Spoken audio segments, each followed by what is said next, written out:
hit subscribe.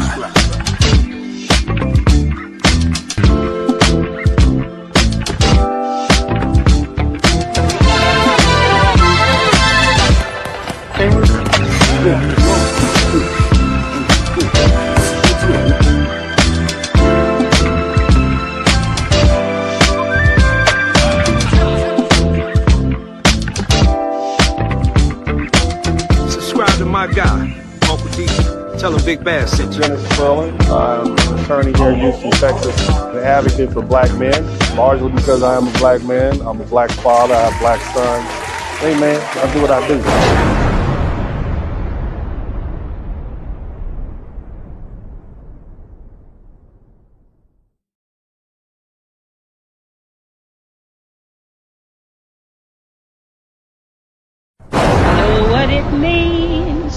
To miss New Orleans and miss it each night and day. We still look at all the beautiful music that we've created. That's what's on the inside of us. We are wonderful people. This man just sat up here and said, this is what we voted for. And this is a Hispanic man. So how can you then tell us that we owe you something when your own people are saying this is the intention that they planned for? Don't be upset now that you took forever to get your paperwork in order and you never did it. The real American told you, if you don't do it the right way, if you don't follow the law, you're going to be put. So you were warned. It's nothing to do with racism. You were warned. Even still, I've yet to see any Irish or Scotsman or British people being sent back.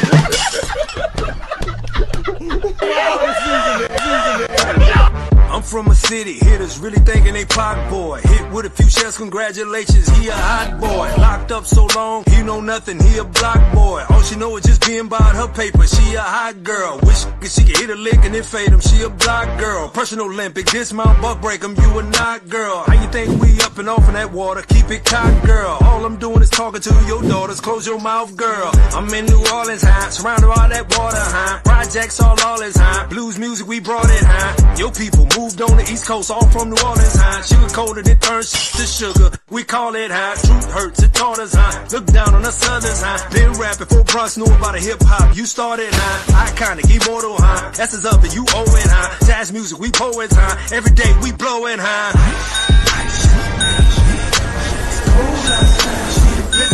Coming.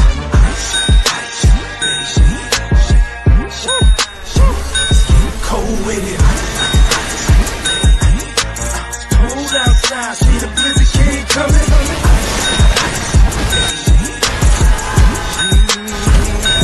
Roll with it. Politics, they're so cold. You voted Trump, that's a no-go. You in the dumps, take a no-dough. Don't fall asleep, sip your cocoa. They outside in a low-low, watch it ice slide, then they go-go. The illegal better creep slow when they jump out like the popo. Even Rome got depot. Gotta go home, not the depot. Gotta hold on, this sleep slow. You left home for the C notes. Killer squillers and the beef folks. Gotta hit them all with the Rico. So we're tired of how we know. When it's showing up, better leave, bro. Trump, you feel me? Lil Biden forever, bro. Take Obama for everything that he did. Run, Forrest, run! Run, Forrest, run! Run, Forrest, run, Forrest, run. If you wait for it, I help, we're done. Better run, Forrest, run, Forrest, run. If you wait for it, I help, we're done. Better run, Forrest, run, Forrest, run. If you wait for it, I help, we're done. Better run, Forrest, run, Forrest, run. If you wait for it, I help, we're done.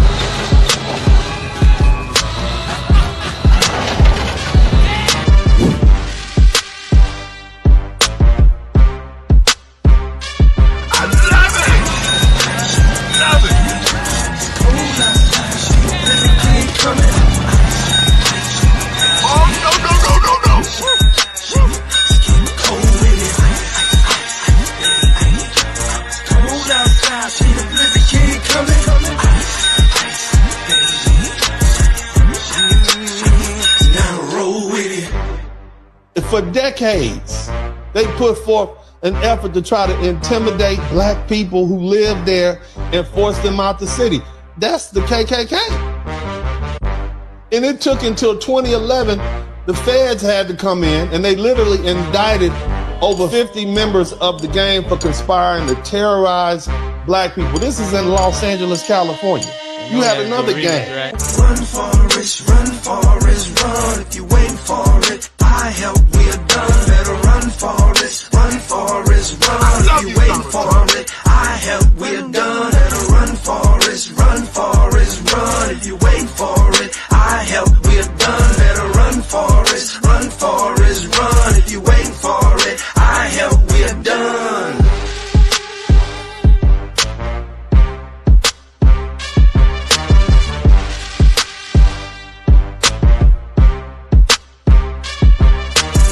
They made their bed, they had allies, and they basically spit on their allies.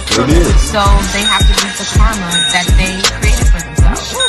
I will not be doing anything that could potentially make all the black women in the chat room say, do nothing. I want all the black women listening to this broadcast right now. Say, do nothing. Okay? Say, do nothing. That's where they're at. They are going to do nothing. Their capes are down, their feet are up. Okay, they somewhere with some rocks in the bottom of their tub, soaking and sipping Chardonnay. They are doing nothing. Do nothing. That's where the sisters at. They done. They done.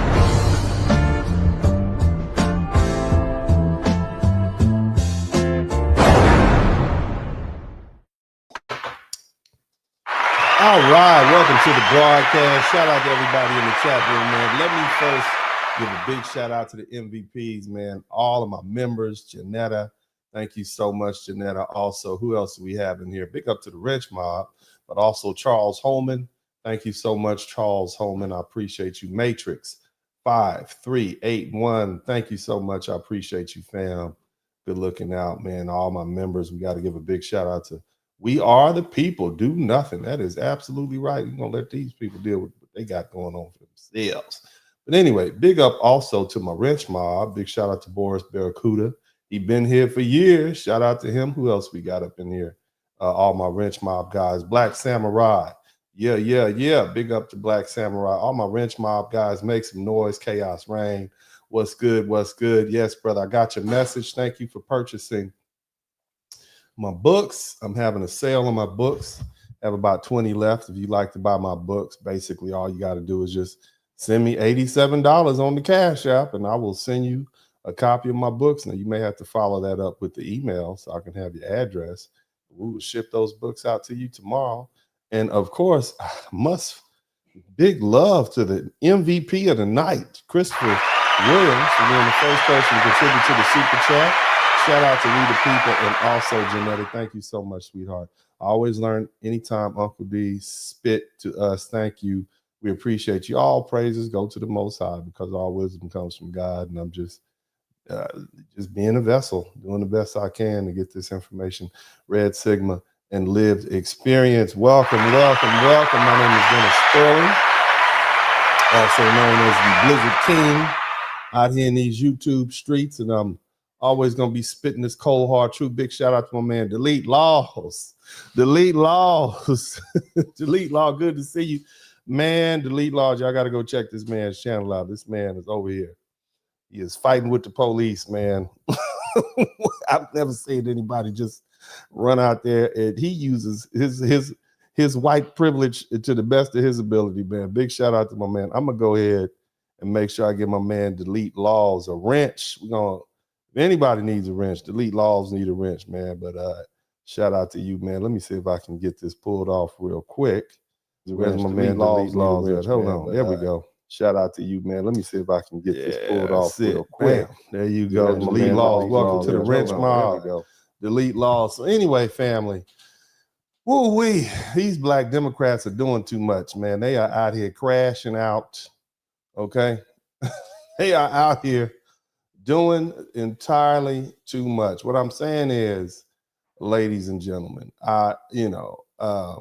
I'm before you today, not with pleasantries, if you will, not with soft-spoken words, but actually I'm going to give you this cold, hard truth like I used to. And because it's time we stop lying to ourselves. It's time we confront reality head on, no matter how uncomfortable it makes us feel.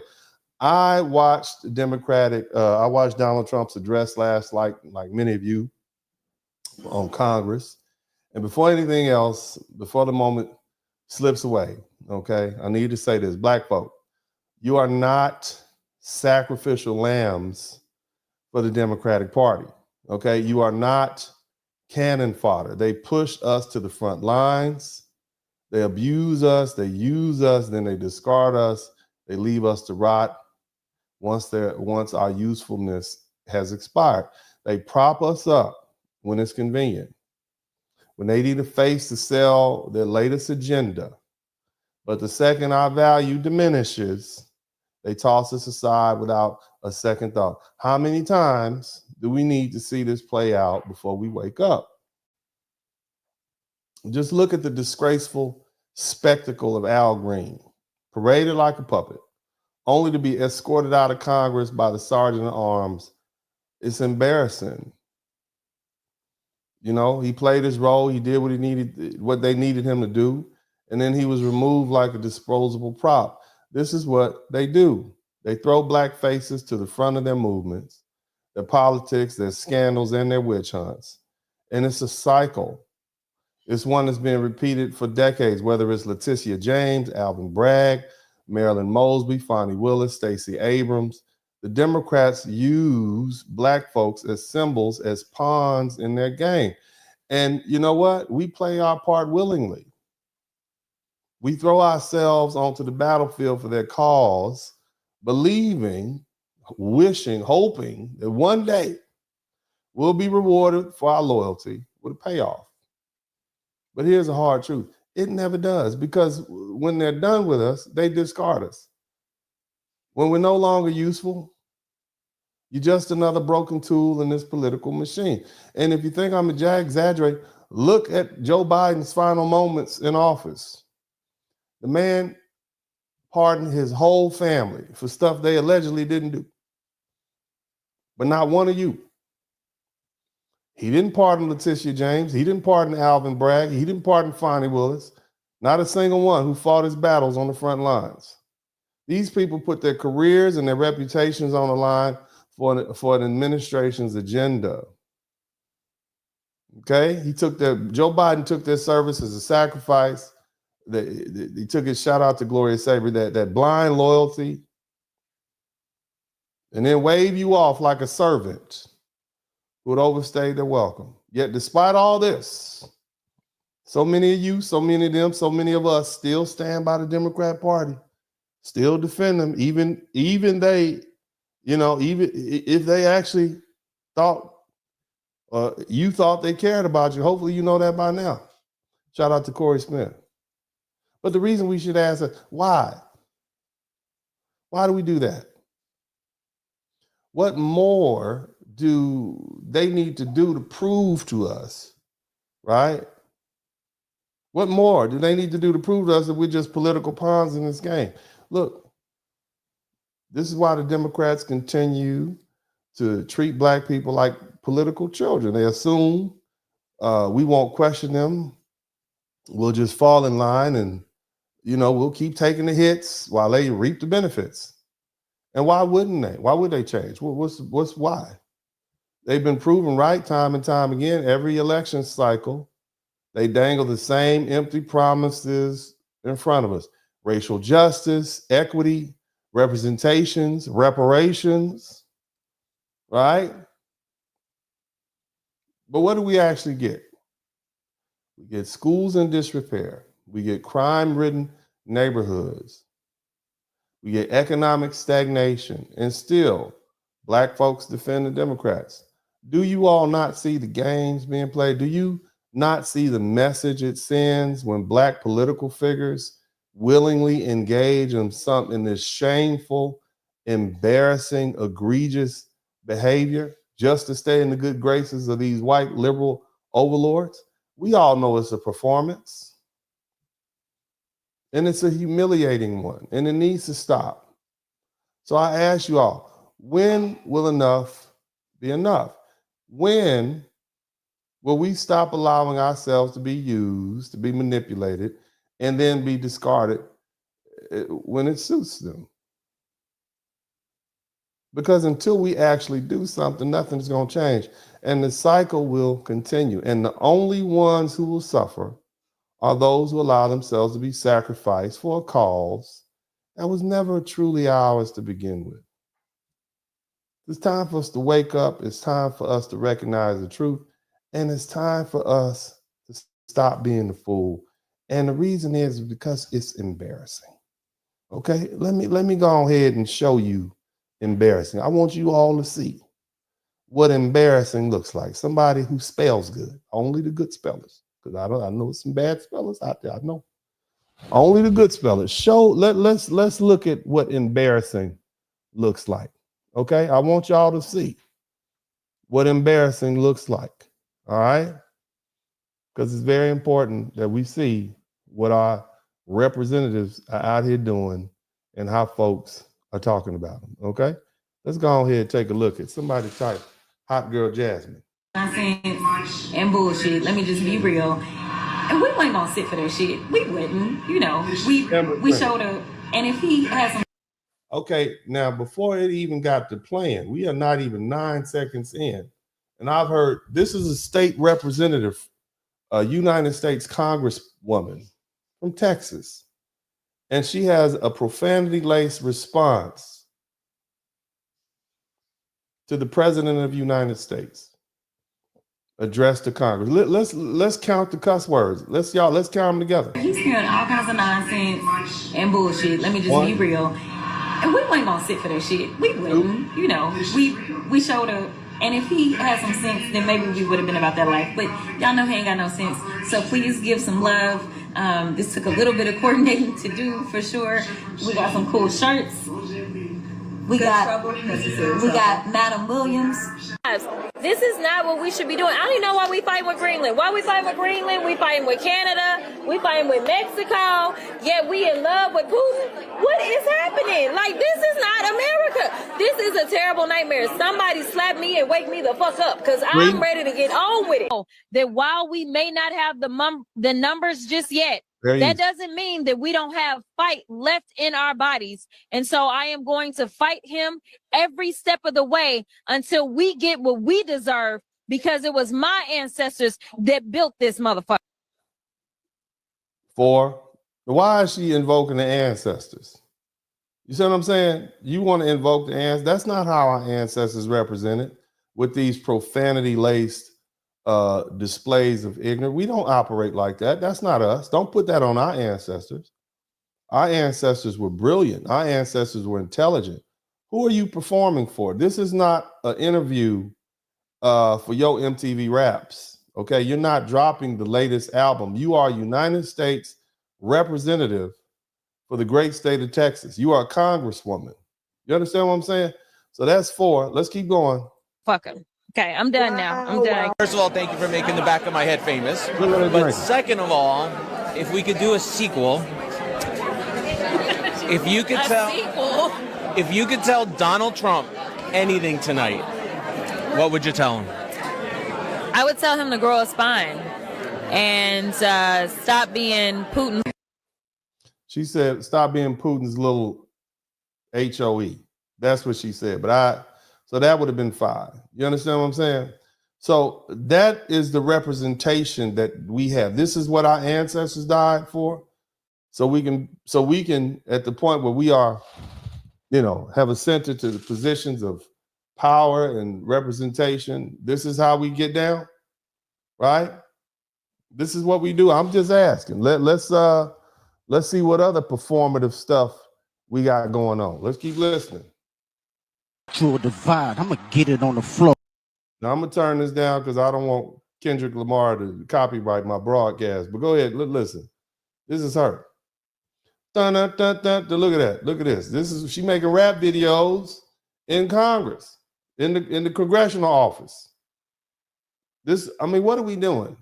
What are we doing here? That's the congressional office where people's lives are affected. And she in there doing the Kendrick Lamar shuffle. You understand? This is our representation. Okay? I just need y'all to understand where I'm coming from. And when I say these black politicians are crashing out, I mean that with every bit of umph that I can gather. You understand what I'm saying? I just need y'all to understand that. Okay? And anybody with good sense is going to tell you that that's not representative of who we are. Is it? Do you all think that's representative of who we are as a people? As a noble, graceful people who have endured so much? I don't think so. Right, here she is again. Call it out. The fact that I'm rooting for Canada and I'm rooting for Mexico a lot is really wild. Did you get that? I want to shout out to the blue collar. Listen to who she says she's rooting for. This is a United States Congresswoman. And who is she rooting for? Been the one to call it out. The fact that I'm rooting for Canada and I'm rooting for Mexico a lot is really wild. But they are really the ones that are speaking truth to power right now. So you just basically, you on the Breakfast Club and you pronounce to the entire world that you are wishing that other countries, right, outdo us in these trade wars. Barry Little, shout out to you. I want you to hear this, fam. I need y'all to understand how serious this is. Okay? Now, they can see what it is, and they were like, we are not messing with this crazy regime from Mar-a-Lago, and basically calling them thugs. That's what it is. But I'm like, y'all knew who he was when y'all elected him. So don't act surprised. We knew who he was when we elect, as if those of us who voted for Donald Trump. And again, I just want you to understand. I tell people all the time, vote your interest. Vote your interest. Vote your interest. I just ask you all to vote your interest. Okay? I'm not telling you who to vote for. I'm telling you to vote your interest. That's where I'm always coming from. I've been saying that off top. Okay? But I need you to understand that we got some folk out here representing black folks who got all of us looking pretty darn pathetic, if you will. And it is not representative of who we are. And of course, what we're talking about, and it was pointed out last night, I'm going to just go ahead and let y'all, and I know we were here, everybody who was here last night. If you were here last night, go ahead and type the number 1 button. If you stayed with me for the entire 4 hours and you heard what was said and you heard the speech, I don't have to rehash all of that. You saw the speech for yourself, but I just find it terrible, you know? And Donald Trump called a lot of it out last night. He had a lot to say. To the most devastating disease, a disease that would wipe out entire nations. And these people sitting right here will not clap, will not stand, and certainly will not cheer for these astronomical achievements. They won't. Look at them over there. Just sour. Now, there's some white folks over there, but you see they got the black folks out front crashing out looking ridiculous. You got cussing Jasmine Crockett. Okay, you got cussing Jasmine Crockett.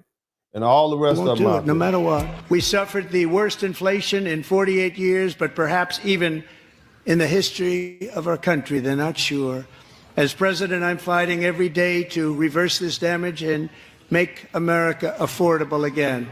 Joe Biden especially let the price of eggs get out of control. The egg price is out of control.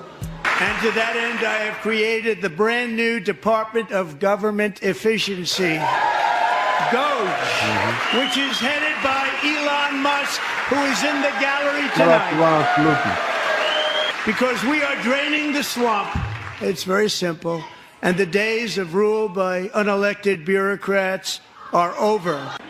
Just listen to some of the appalling waste we have already identified.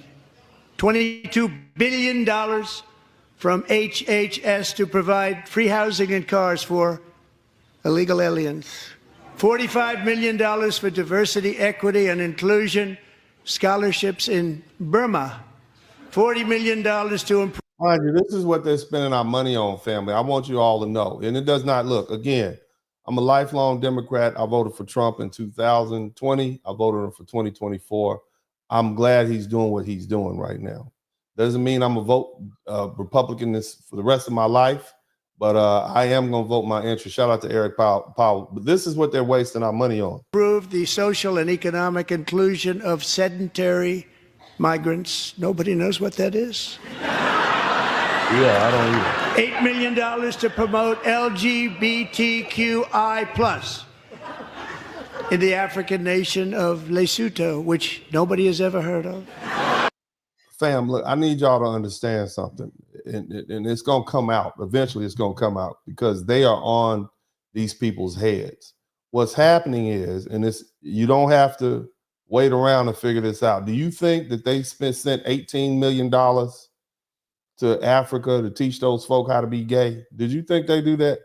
No. What's happening is they're sending the money over there and it's being filtered back to these politicians through LLCs and offshore companies, whoever friend is, and all these government workers. It's being filtered back in LLCs and whatnot. That's how these people who make $100,000 a year end up being worth millions of dollars at the end of their careers. And the career might only last 6 or 7 years. So I need y'all to understand that this is a big kickback scheme, and now it's being exposed. And now you have these people who are kicking up all this dust because they probably like, look, you in it too. So you need to go out there and cut up and act a fool. And then when he attacks you, and then when he prosecutes you for stealing money, guess what? Then you can just say, oh no, this is political persecution. They just persecuting me because I stood against him. And so that's going to distract. It's going to be enough fools out there who say, oh yeah, y'all just attacking her because she, he or she got these kickbacks. That's what they're going to, that's the cover. It's like, I'm going to go out here and kick up enough dust and make myself a lightning rod for attention. I'm going to act a straight fool. I'm going to be a crash dummy. I'm going to run out here, act a fool, and then, because I already know I've done that dirt. I already know I got a bunch of kickbacks. So I know they're going to prosecute me. So I'm going to go act a fool. And then when they do eventually get around to prosecuting me, I'm going to say, oh, no, this is just a political persecution. So they're trying to get ahead of it. They're not running and hiding and being They don't want to be dug out that hole. They want to make it seem like they're being attacked because of their being against Donald Trump. But that's not it. This is all game. Shout out to DT. Thank you so much. Let's keep listening. $60 million for indigenous peoples and Afro-Colombian empowerment in Central America. $60 million. April 2nd, reciprocal tariffs kick in. Yeah. And whatever they tariff us, other countries, we will tariff them. That's reciprocal, back and forth. Mm-hmm. Since taking office, my administration has launched the most sweeping border and immigration crackdown in American history. The media and our friends in the Democrat Party kept saying we needed new legislation. We must have legislation to secure the border. But it turned out that all we really needed was a new president. I'm also working tirelessly to end the savage conflict in Ukraine. Today I received an important letter from President Zelensky of Ukraine. The letter reads, Ukraine is ready to come to the negotiating table as soon as possible. I have had a change of heart, sir. I'm ready to come back. I'm ready. My bad. I didn't know you was going to cut me off like that. I'm ready to sign off, sir. Sign hot pants. Possible to bring lasting peace closer. Simultaneously, we've had serious discussions with Russia and have received strong signals that they are ready for peace. My understanding is you're going to cut us off, so I'm ready to come back, sir. Please invite me back to the White House, sir. It's time to end the senseless war. If you want to end wars, you have to talk to both sides. Mm-hmm. My fellow Americans, get ready for an incredible future because the golden age of America has only just begun. It will be like nothing that has ever been seen before. Thank you, God bless you, and God bless America. And the cold part about it is that I think the studies show, not studies, but the polls indicate that 69% of Americans approve the speech. We like what was being said. And my God, I mean, how could you not like what was being said? But let me show you some more foolishness. And just so you guys know, Representative Al Green is my fraternity brother, and he also occupies the office space right next to my office. If you Google his office and you Google mine, we are right next to each other. Nevertheless, I do not approve of this. Okay, I'm gonna let you see it. Y'all hit the #1 button. This is he is doing what he do. Put out.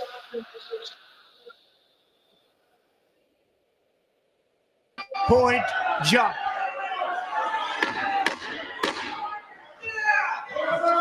Members are directed to uphold and maintain decorum in the House and to cease any further disruptions. Shout out to LTD. That's your warning. That's it. Members are engaging in willful and continuing breach of decorum, and the chair is prepared to direct the Sergeant-at-Arms to restore order to the joint session. Oh, here come the popo. Boy, they gonna send y'all home. We're gonna get on out of here. Gotta go. Oh, Al is gonna be out there shaking the cane at him.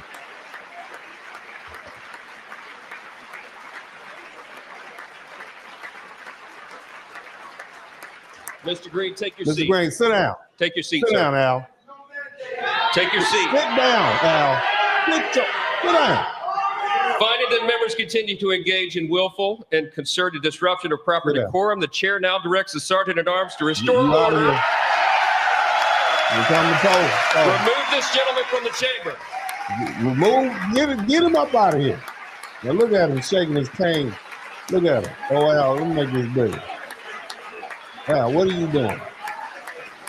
What are you doing, Frat, with that ponytail? That's the first thing.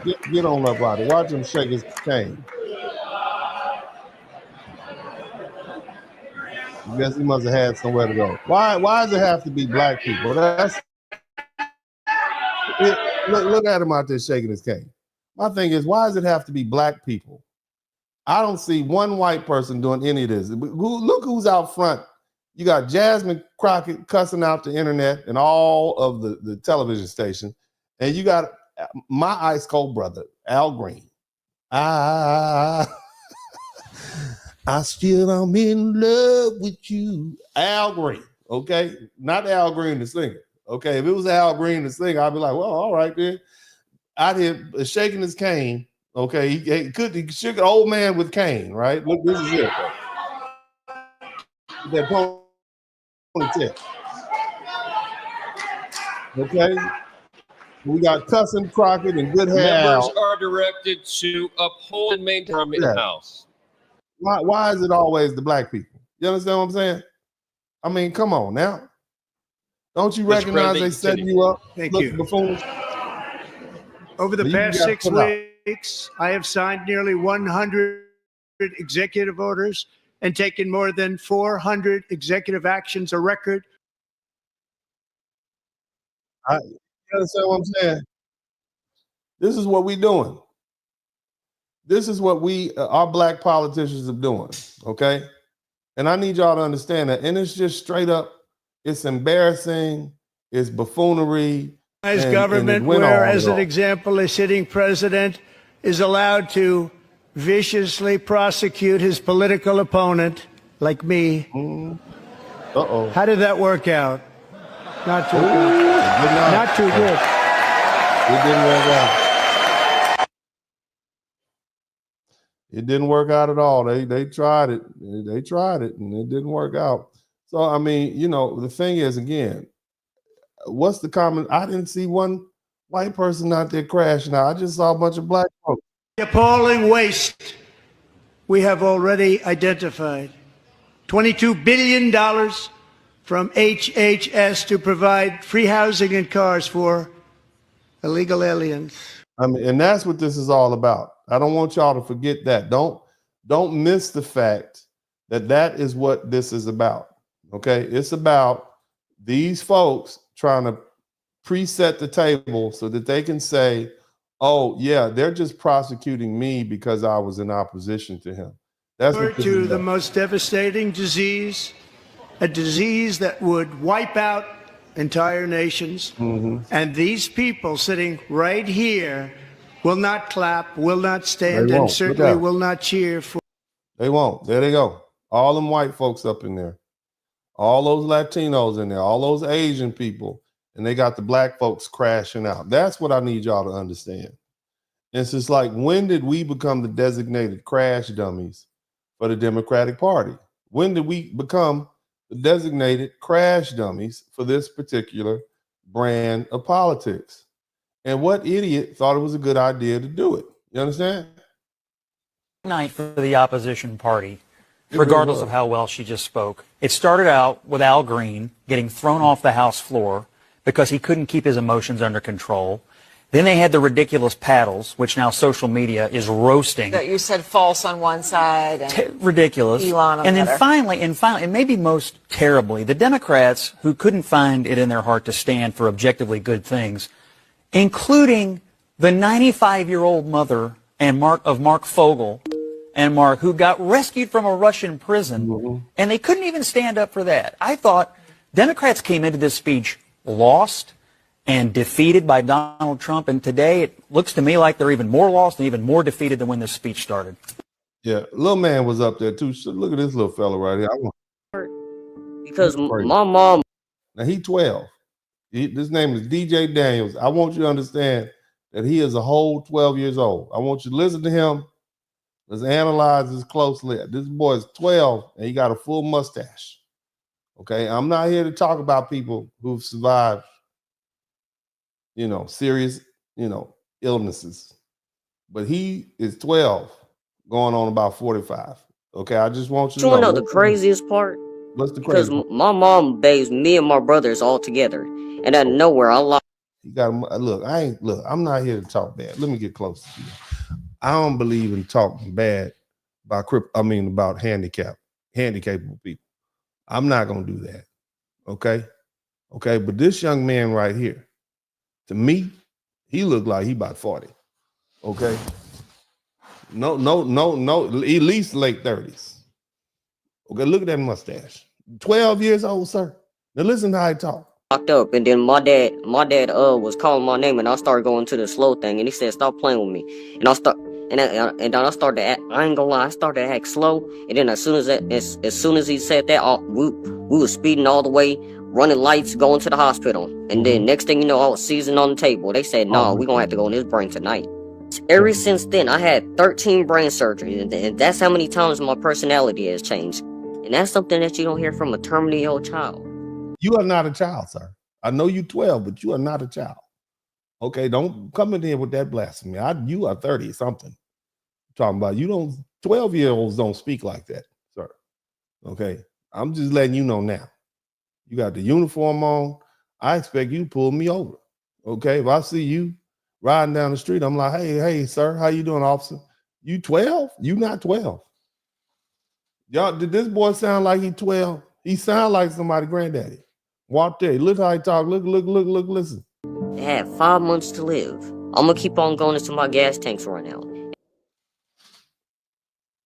You gonna keep on going till your gas tank run out? What old folk you been hanging around? What elderly 89-year-olds have you been hanging? You gonna keep on going till your gas tank give out? Sir, you're not even supposed to be able to drive. Sir, where do you get these euphemisms and phrases from? And allegory stories, 12 years old, talking like that with a mustache. Come on, get out of here. And that's when God calls you home. You never know when God's gonna call you home. I wouldn't be here if it wasn't for my dad. I know he's pretty proud of me, and I'm pretty proud of him too. And I like to thank you. Pretty proud of your dad. Let's run that. I need y'all to hear this old man. Close your eyes and listen to him speak. Just close your eyes. I'm gonna close mine. Go ahead. I'm gonna keep on going until my gas tanks run out. And that's when God calls you home. You never know when God's gonna call you home. I wouldn't be here if it wasn't for my dad. And I know he's pretty proud of me, and I'm pretty proud of him too. And I like to thank President Trump, because if it wasn't for him, you might as well be saying, I'm pretty proud of my neighbor right there. Finally got that fence up. Sir, you are too old to be that young. You are too old to be that young. Shout out to my man, Simple TV. Thank you so much. You are wouldn't too be old. Here today Yeah, but here's the thing, man. And shout out to that little fella, man. I am so proud of him, so well spoken. They made him an honorary FBI agent. All he ever wanted to be was a police officer, and I'm just so proud of him. The Democrats didn't even stand up for little man, though. I mean, you know, back in the day, even if you didn't like who was speaking, you would still stand up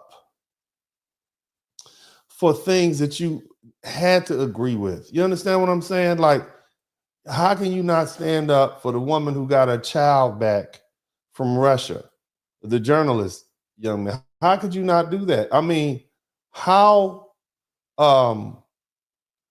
hell-bent are you pushing your policies? Let's keep listening. Let's listen. And they have asked in his speech last night, how could anyone possibly be opposed to any of this action that he is taking? Well, apparently, the modern-day Democrat Party could. The behavior of Democrats last night was completely disgraceful and demonstrated how severely out of touch they are with the American public. Yeah. It was the most shameful moment in the history of presidential addresses in that beautiful chamber. In what was supposed to be a unifying moment for our country, Democrat members of Congress instead screamed at the President of the United States, who was just overwhelmingly reelected by their constituents, walked out of the chamber, and worst of all, they disrespected the American people. Democrats didn't stand to keep men out of women's sports. They couldn't even clap for a girl who got her head smashed in by a man on a volleyball court. Democrats didn't stand for an innocent and beautiful child who is surviving brain cancer. They opposed eliminating taxes on tips and Social Security. They didn't stand in favor of cutting taxes for hardworking Americans. They couldn't even clap for two mothers whose daughters were killed by illegal aliens. One of the only things that could get Democrats off their feet last night was cheering for Ukraine, not for America. Last night was a very clarifying moment for our country.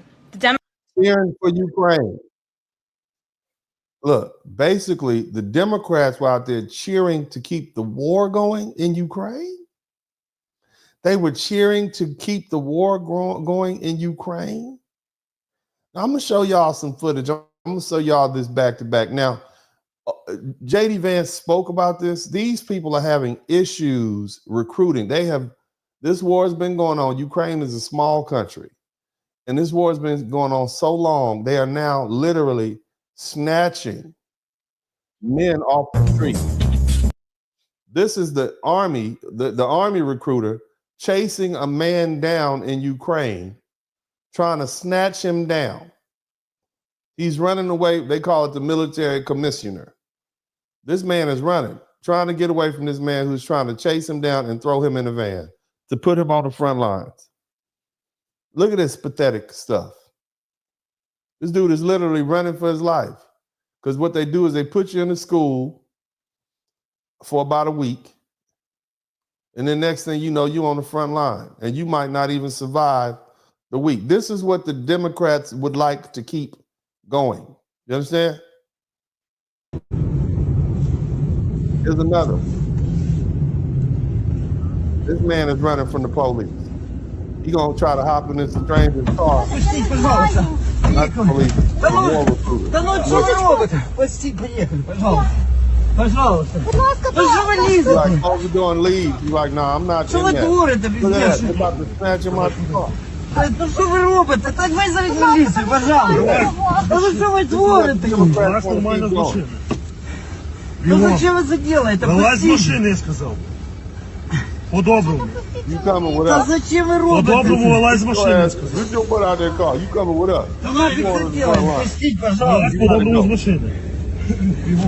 You get out. You coming? All right, that's good. You know, thank you, ma'am. I'm close the door. Get in the goddamn car. That's basically what he's saying. Here's another one. Look at this. Now with this one, you gotta look careful. They are looking through a window. They are watching a man get snatched off the street. Look at him. Look at it. He got his little bike. You see him right over there? They snatched him off the street over there, man. Look at him jacking him up. Зараз запхали в буси і Screaming and все. hooting and Ну, hollering. і такі зараз реалії України. Ти нічого не зробиш з тим. Скинеш мені те відео зараз. Imagine you on your bike riding, get a little afternoon exercise. and a white van pulls up with a bunch of dudes in a military uniform, and they just gaffle you up and throw you in the van. This is the beginning of a nightmare. This is the horror movie right here. And there's nobody's running out to save these people because, like, what you want us to do? We ain't getting that. You know what I mean? Here's another one. Look at this. Look at dude. Look at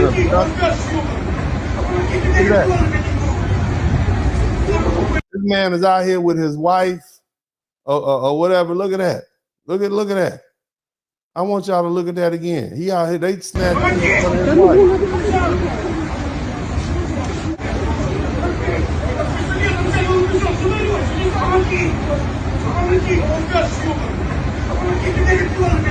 Let's take him to put him on the front lines. I mean, imagine you left your kid at home just running to the store real quick, and now you in the van and you can't even get home to your child. You might not have any more to take care of your child. You understand what I'm saying? This is what the Democrats are supporting right now. I need y'all to understand that this is where they at. You understand me? This is where they at. And we as the American public, we don't want that. Number one, we don't want to pay for it. Okay? Number one, we're tired of paying for the whole world's stuff anyway. All right? And then, of course, you guys remember this one, too. I think I showed this one a few times, but it's so stark. This is a mother and with her son, and he's being snatched up. That man, you can hear him screaming. How about the Barry Little? Look at him dragging him in the car. Look at him fighting, and his mom is over here in the red.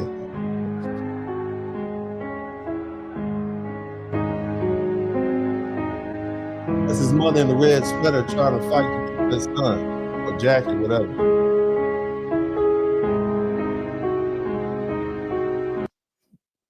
You seen this? This dude about to get straight abused. He's about to get straight abused. He don't want to come, so he getting left hook, left gut shot, uppercut, rear naked choke, kidney shot, knee kick, left hook to the head. And they already got this cat. You know what I'm saying? He mad. Are you going too? All of them going to the front lines. And guess what happens if you say, I'm not about to fight? They probably pop you on the spot. You know what I'm saying?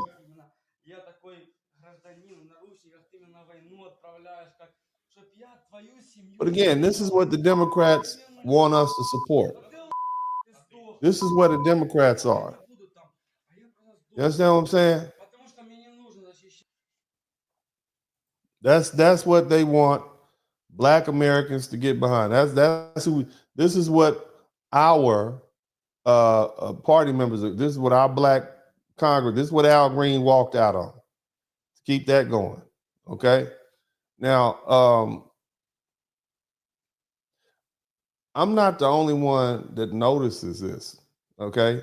It's a lot of Black people. You know, I've had these folk on, and you know, we want to end this. Take a listen to this, sister. I like her a lot.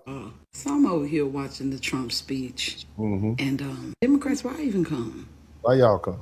Tell them, baby. Why would y'all even show up? Y'all gonna do this hood booger shit right here? Cause who is this guy? Stay home.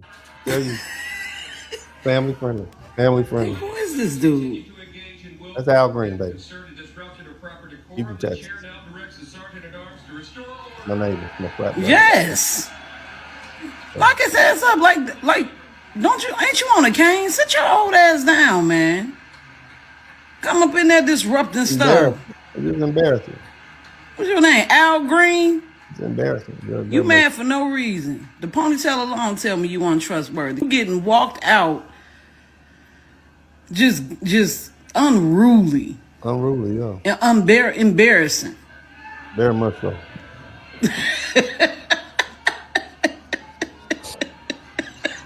Bye. Bye. Look, this is not. Y'all just just dusting up the place, just dusty. He look like Vincent Vega. Man, Texas, get y'all boy. I want y'all to just see what y'all look like. Just look at y'all. We've seen it, baby. We've seen what we look like it's bad. Like y'all could have just stayed y'all ashy asses home. They could. Why even come? Y'all stand for Lake and Riley? They didn't. They sure didn't. Now, for you all who don't remember, that's the little girl who got raped and assaulted by that person who was let out of jail for an illegal immigrant, and they named the law after her. Okay, they wouldn't even stand for this girl. That's disgusting. And all they're doing is alienating more Black Americans. Okay, that's what they're doing. They're just alienating more Black Americans. Okay, and it's just really, it's a bad look all the way around. It's just a bad look all the way around. You know, and this is why we want out. Okay, this is why we want out. Keep listening.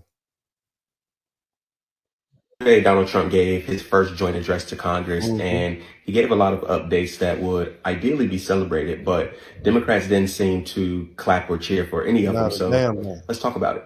Laken Riley and Jocelyn Nungaray were two young women who were brutally murdered right here in America by illegals. And last night, Donald Trump acknowledged their family members who were in the crowd and also gave his condolences. And surprisingly, not a single Democrat stood in support. This one is especially strange because there were a group of Democrat lawmakers who all decided to get together last night and wear pink in support of protecting women and women's rights. Also on the topic of women's rights, President Trump announced that we would no longer be allowing men to compete in women's sports and take hard-earned opportunities away from young women and girls. And again, not a single Democrat clap. DJ Daniel, a 13-year-old brain cancer survivor. Somebody type grown man in the chat room. Go ahead. Including 13 surgeries, was also in attendance last night, and President Trump made him an honorary member of the Secret Service. Not only did Democrats not clap, but you could see some of them in the crowd making faces and even covering their ears. Democrats also failed to honor police officers who were slain in the line of duty, a teen who had a 4.46 GPA and was accepted into West Point last night, and also the arrest of a terrorist who had killed 13 Americans. I mean, they didn't clap for nothing. I mean, they are party over everything, man. That's not even America. When you put your party before the well-being of America, you cross the line. Okay, let's keep. The list goes on, and it continues to get more ridiculous. But I want you to pay attention to the one thing that got Democrats to applaud throughout the entire night. The United States has sent hundreds of billions of dollars to support Ukraine's defense with no security, with no anything. That's what the Democrats clap for. You understand what I'm saying? They clap for more young Ukrainian men being snatched off the street. Okay, and here's the thing. I want you to understand something. And I've been to Europe once. I just didn't find it very appealing. But I need you to understand, okay, what life is like as a Black woman in Europe generally. Listen to the sister speak. Lived in Europe. Yes, they're very much racist. They're actually more unhinged, but their shade is sly and intellectual. So unless your verbiage is up to par, you won't catch the shade unless it's sunny, right? I'll give examples. When I was living in Barcelona, not only is Europe actually very boring as far as like an environment, like it just looks unseasoned. The people are always fascinated when they see people like myself, because first they're trying to figure out what you do for work, how you got there. It's like you're the Black one that made it out, and they're like, who are you? I love it. They're so racist. When I would live in places, not only did it. This is who the Democrats are clapping for, us helping some racist Yahtzees who don't like Black people. This is what your Black representative, your Black politicians, Al Green and Jasmine Crockett, this is who they clap for, helping these folks. Okay, All right, go ahead. Discriminate when you don't speak their languages. But I'll never forget this conversation with this German girl who told me that she don't want y'all coming out there. But it's beneficial to her because at least she knows that she'll have Social Security when she retires. Because she sees you as her slaves, right? But here is the thing that a lot of you Americans don't know. For example, those of us that come from what you, it's not even. Now, just to keep in mind, again, let me remind you what our Democratic these black folk who support the war in Ukraine, this is what they stand for. This is where they at. People who are standing up for Ukraine and saying that they support Ukraine and everything that they're doing. You see that? You make this bigger. This guy's literally out. These are the jump out boys. These are the military police over there in Ukraine, literally jumping out their van, snatching people. Listen to what they're saying. With his dog. And Zelensky's recruiters here just rolled up on him, grabbed him, threw him into the van, recruited him, and is just going to let his dog go. Like, this is what you guys support? While Trump is saying that he wants peace. This is what you're supporting.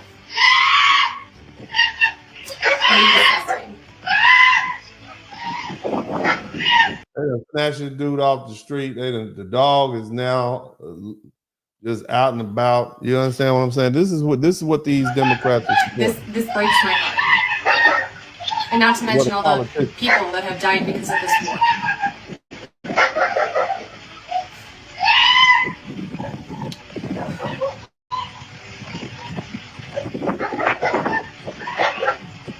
I can't even watch it.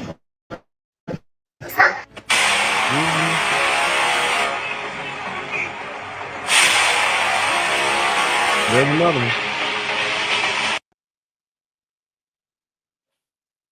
You know what I'm saying? That's what our black Democrats are getting behind. Now, again, I want you to know there's a lot of black people who are not feeling this whole situation. Okay, and there's a lot of well-spoken black folk out there, some more famous than others. But listen to this brother right here.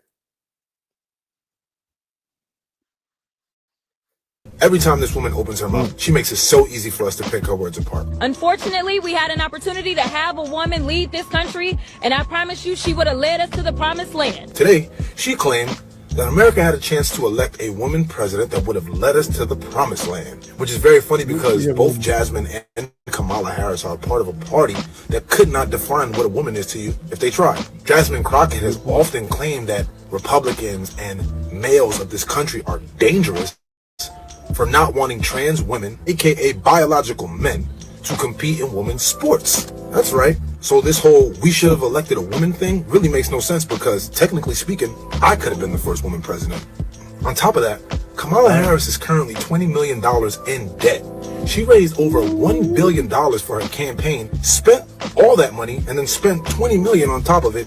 And now to this day, months after the election's over, 2 months after he's already served in office, she's literally still asking her voters to donate money to her so she can pay all this debt back. This is the person that the one that couldn't get she got $1 billion. Kamala Harris got $1 billion. Y'all make sure y'all hit the like button, man.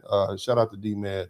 Make sure y'all hit the like She button. goes on to claim that Donald Trump is the one leading us to hell and back.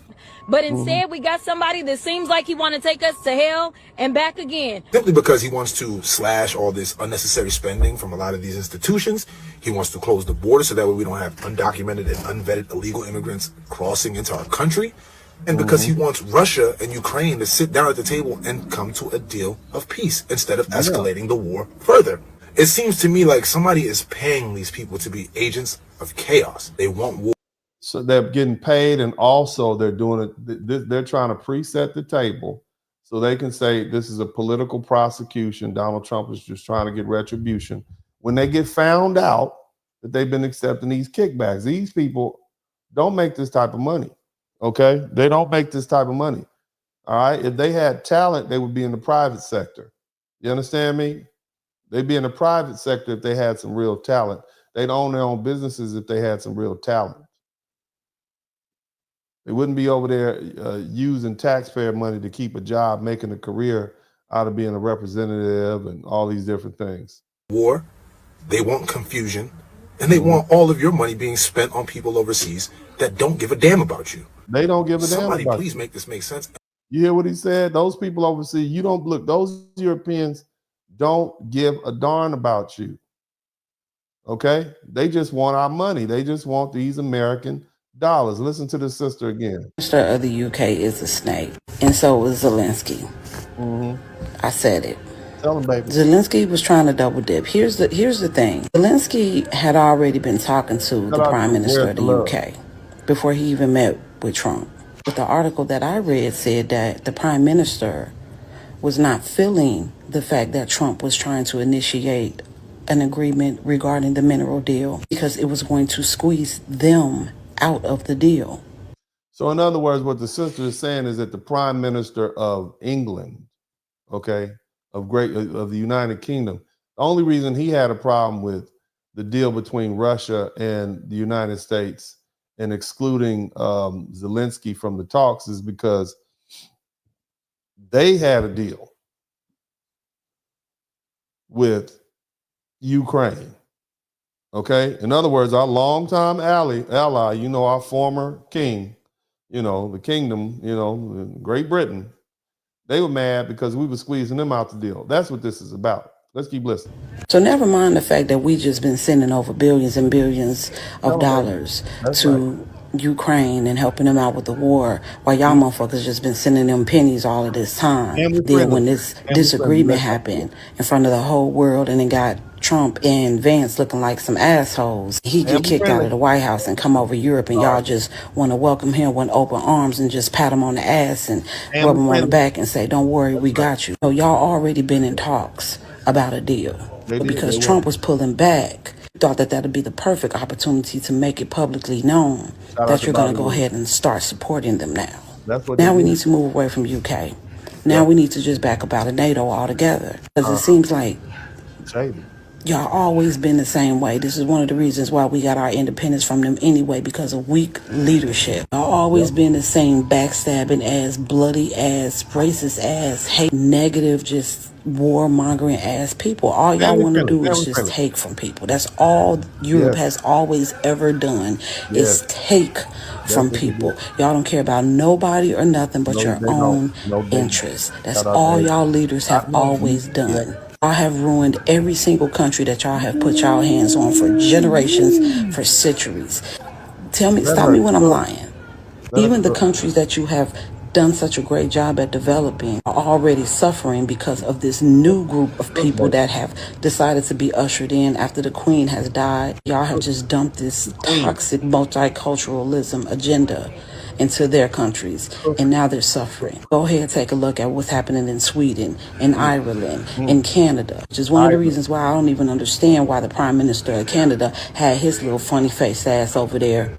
You need to be paying attention and wondering why you got Indians over there shitting on your fucking beaches. To be figuring out what you got going on in Canada instead of worrying about what the fuck Zelensky got going on. Because ain't nobody been paying as much as America has. The only thing we was trying to do, the only thing our president was trying to do is get back the fucking money for us. Since y'all motherfucking asses want to be so quick to join sass with these people. He was looking out for us and trying to get our money back into our hands and into our country. So we need to move away from their ass. It really honestly feels like the UK ain't been shit ever since the Queen died. The Queen ran that motherfucker like she was supposed to. I ain't never seen the UK look like this, and none of their territories look like this. Barely even recognize what the UK look like. It got a lot to do with the leadership. Apparently, they ain't our allies either. Guess Russia don't look half damn bad. Ooh, shout out to Pretty Realist. Y'all go on over there and tell her Uncle D said what's happening. She is. I mean, man, she got her spatula and her frying pan and the apron on. She is cooking, folk. I'm just so proud of all my sophisticated brothers and sisters out there who are astute of these political issues and are letting the world hear it out, okay? Check out the brother. This brother right here, he really let him have it. Watching Donald Trump's address to Congress, and I just wanted to say this before I forgot. Yeah, Black people, you are the sacrificial lambs of the Democrat Party. Yes, they are. You are the cannon fodder that they throw to the front lines to take all of the hits for all of their nonsense. It was so embarrassing to watch Al Green with that ridiculous display, and to see that he had to be escorted out by the sergeant at arms. It's crazy to me. If you just look at it, look how often they always throw black people to the front line. The Democrat Party I'm talking about. They always throw y'all to the front line of their movements, of their politics, to take all of the hits, to use you as the symbols of all of their nonsense. I mean, just look at it. Whether it's Letitia James, Alvin Bragg, Marilyn Mosby, Fani Willis, Stacey Abrams, they use y'all. They put y'all to the front. You do it voluntarily. And then when they're done with you, they just discard you. They throw you by the wayside because they don't really give a shit about you. I mean, just look at it. Joe Biden, on his way out the door, he pardoned everybody, his whole family, the J6 committee, Fauci, and everyone else. But he didn't pardon none of y'all. Why didn't he pardon Tish James? Why didn't he pardon Alvin Bragg? It's like all of you who they use to target Donald Trump. What did they do when Joe Biden was like, "Yeah, thanks for your service, bye, bitch," and left y'all behind? But yet y'all still are so loyal to the Democrat Party that does not care about you. At the end of the day, it's sad, but this is why the Democrats continue to treat black people like political children, because they have people like you at the front lines who voluntarily engage in some of the most ridiculous and egregious practices on behalf of that party. Al Green. And it sends a signal. It sends a message. This representation, a false representation of the unbridled willingness of black people to do whatever they need to do to please white liberals. You gotta stop, because this is embarrassing. They ain't gonna stop, brother. But I appreciate they cooking out. The brothers are cooking, you know. Y'all know that song? Let's all sing it together. Spending my day thinking about you, girl. Being here with you. Being here with you. I can't explain myself. Why I feel like I do. I ain't gonna butcher the song. I ain't gonna do it. Y'all ain't ready for me to just bust out on y'all and sing these. Y'all ain't ready.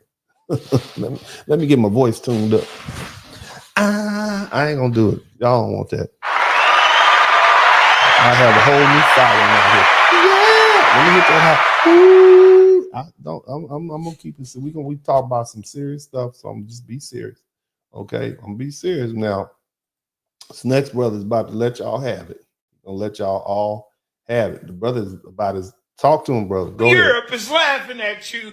Well, make sure you bitches laugh louder in that motherfucking comments. I can't hear you, bitch. Family friendly. How we laughing at y'all while you eating your fucking bread and beans? Pork and beans and bread. That's what they eat too. Go eat your fucking pork and beans Family and friendly. your That's what they motherfucking blood sausages and shit like that. We don't give a fuck what y'all laughing at. Y'all don't do shit for us. We been whooped your ass so we won't have to come back over there. We been beat your ass. Family friendly. Please leave us alone before we give you another one. We over here handling business, trying to get shit straight. Got a new president back in town that used to be the old president that's running shit. You know what I'm saying? Yeah, family it's friendly. crazy how y'all know everything about us. We don't even know what y'all prime minister name.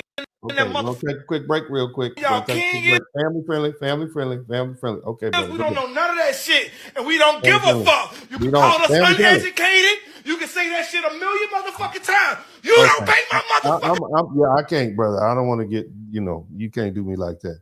Let's get a calm white woman in here. Come on, calm white woman. Tell us what you got to say about this subject matter. I think she's thinking we're not happy with what we're getting. So let's let her talk to us. Go ahead. What were you going to say, miss?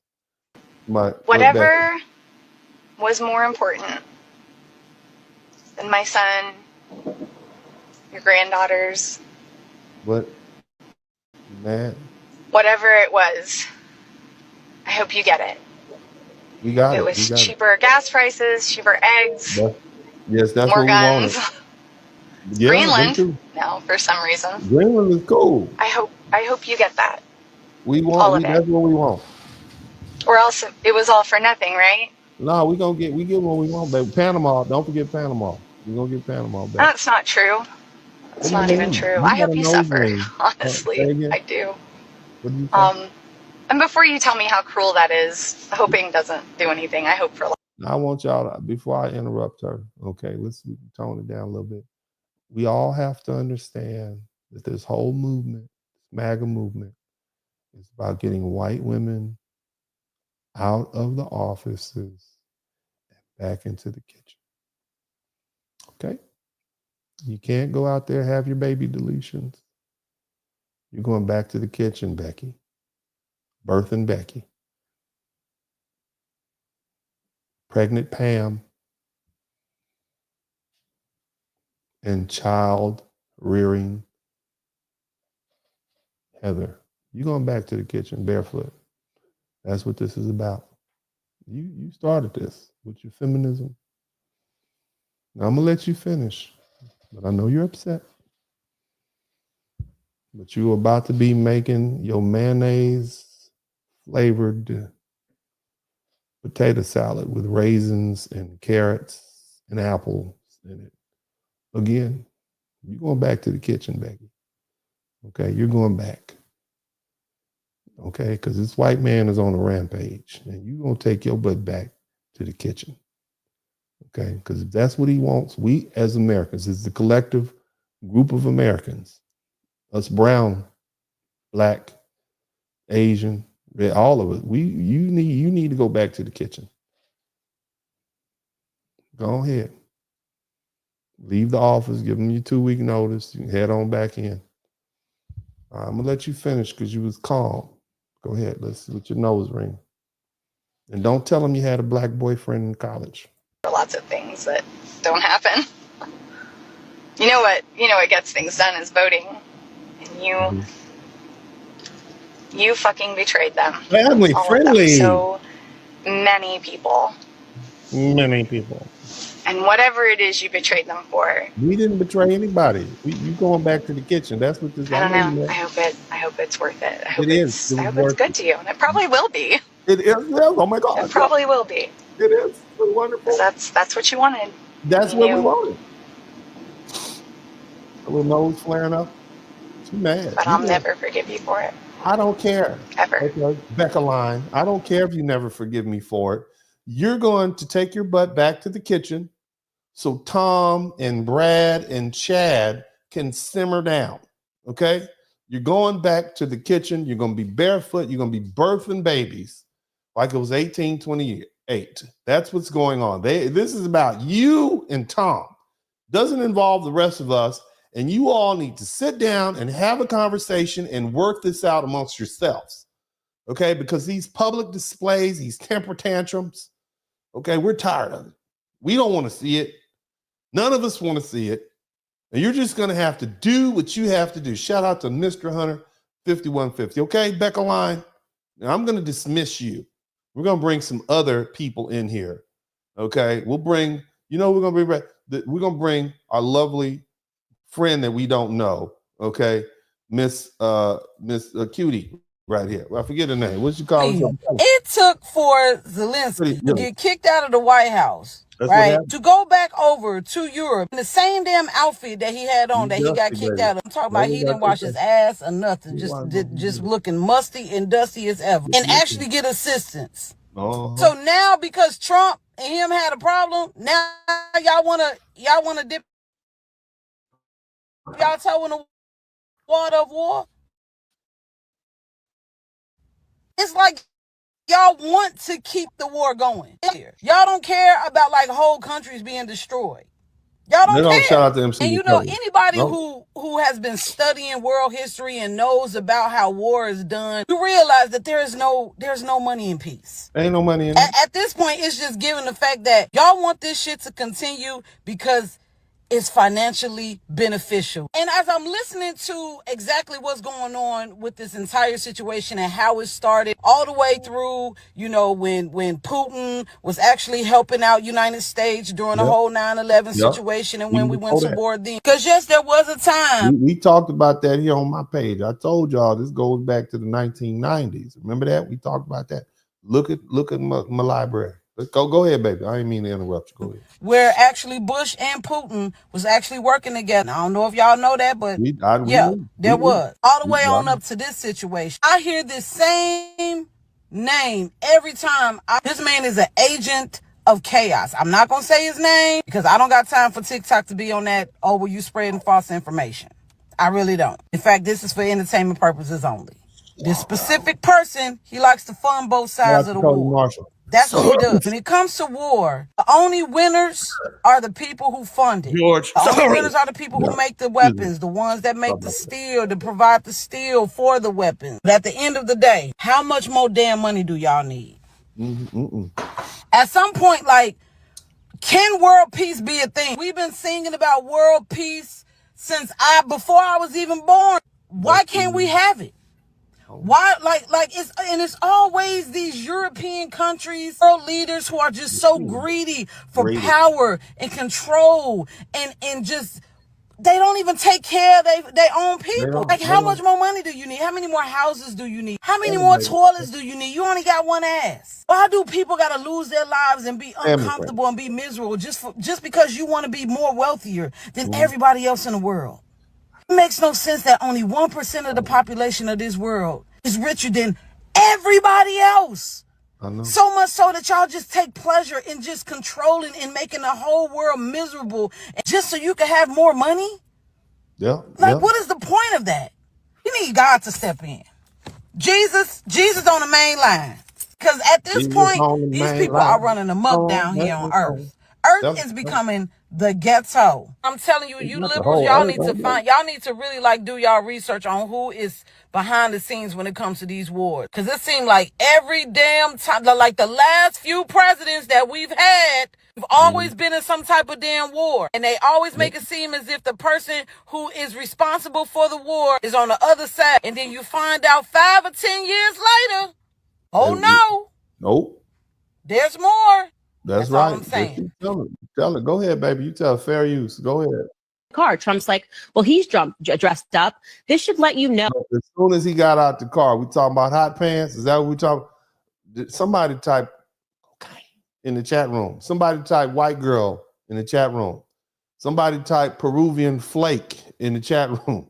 We know what he looked like.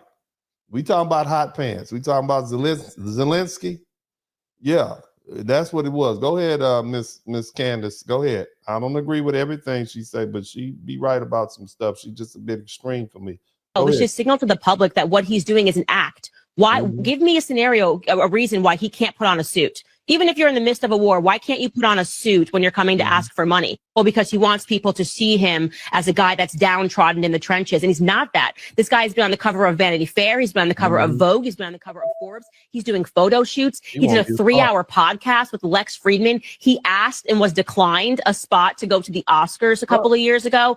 And so this is making a mockery. It's just making him put on a suit. See, you know? this is why people got to be careful about messing with you, because I was getting ready to disagree with you until you threw out those last.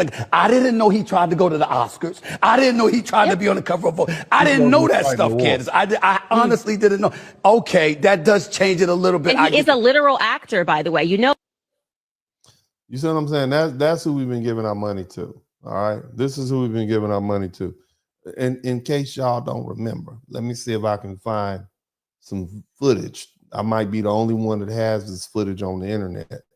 And so I want you all to know who've been over here trying to get our money, okay? Because it's this is who the Democrats, okay, are supporting now. I want you to know who they're supporting, okay? Just so you all know, this is who they're supporting right here. Hold on. That's who they're supporting right there. There it is. That's the president. That's Zelensky.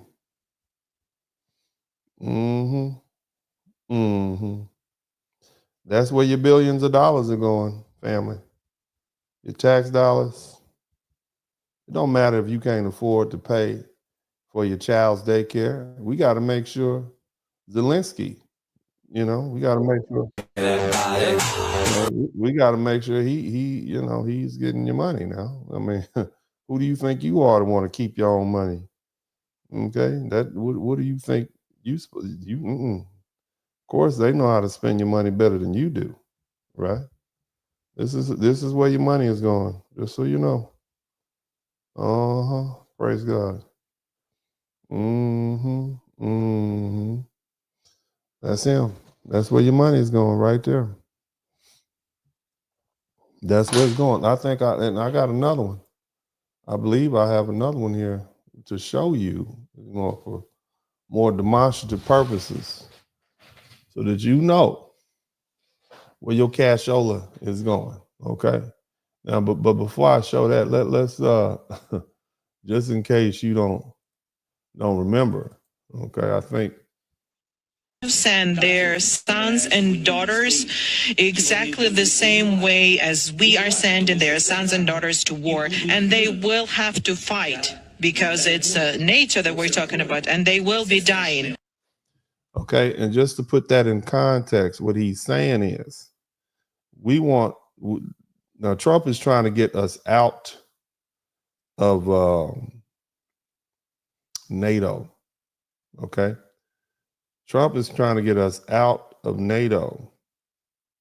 And the reason he's trying to get us out of NATO, because we don't want to be involved in any more of their wars. As long as we are in NATO, that means every time they fight a war, every time they get involved in a war, we got to jump in and finance it, or we have to put boots on the ground. You understand what I'm saying, family? And I don't think that's fair to our boys and girls. Shout out to Johnny Harris. Okay. And that's why Trump is like, nah, we gonna go ahead and let y'all have that. Y'all got it from here. Okay. That's what's going on. All right. And so nevertheless, this man, and I mean, I've shown this video before, and I think we've all seen this video before. Let me see if I can run this back to you. You guys want to know why this man is acting the way he's acting. I think I have some evidence here. All right, some evidence for you all to see if I can find it. I don't know if I can find it, but it looks to me, from my reading of this gentleman. Okay, it looks to me like he might be a little, might be a little high. You know what I'm saying? Might have perhaps consumed a little bit of that nose candy. You know what I'm saying? It looked to me. I don't know if I can show the video. I don't know if I have the video again, but the way he was a little scratching and sniffing, you know what I mean? A little Snow, a little white lady, a little Charlie, a little yayo, a little nose candy. I think that's what he was on when he showed up, and he needed to level off. And when he got down to Europe, he was able to get a little bit of that dust. That little got him a little bump, a little caviar, as they say, in these streets. But nevertheless, I'm not gonna hold you guys up too much longer because we want to go ahead and get down to the get down. All right, but it's a lot of people that had a lot to say. I'm gonna go ahead and let this wrap it up. Nigga, fuck Ukraine. Y'all already know who this dude is. You know what he gonna say. Family friendly. Go ahead, Yeah, talk. nigga, we don't give a damn about Vladimir Putin going over there, bombing them people. Nigga, fuck them people. All year long, you niggas ain't saying nothing about Ukraine. Fuck Ukraine.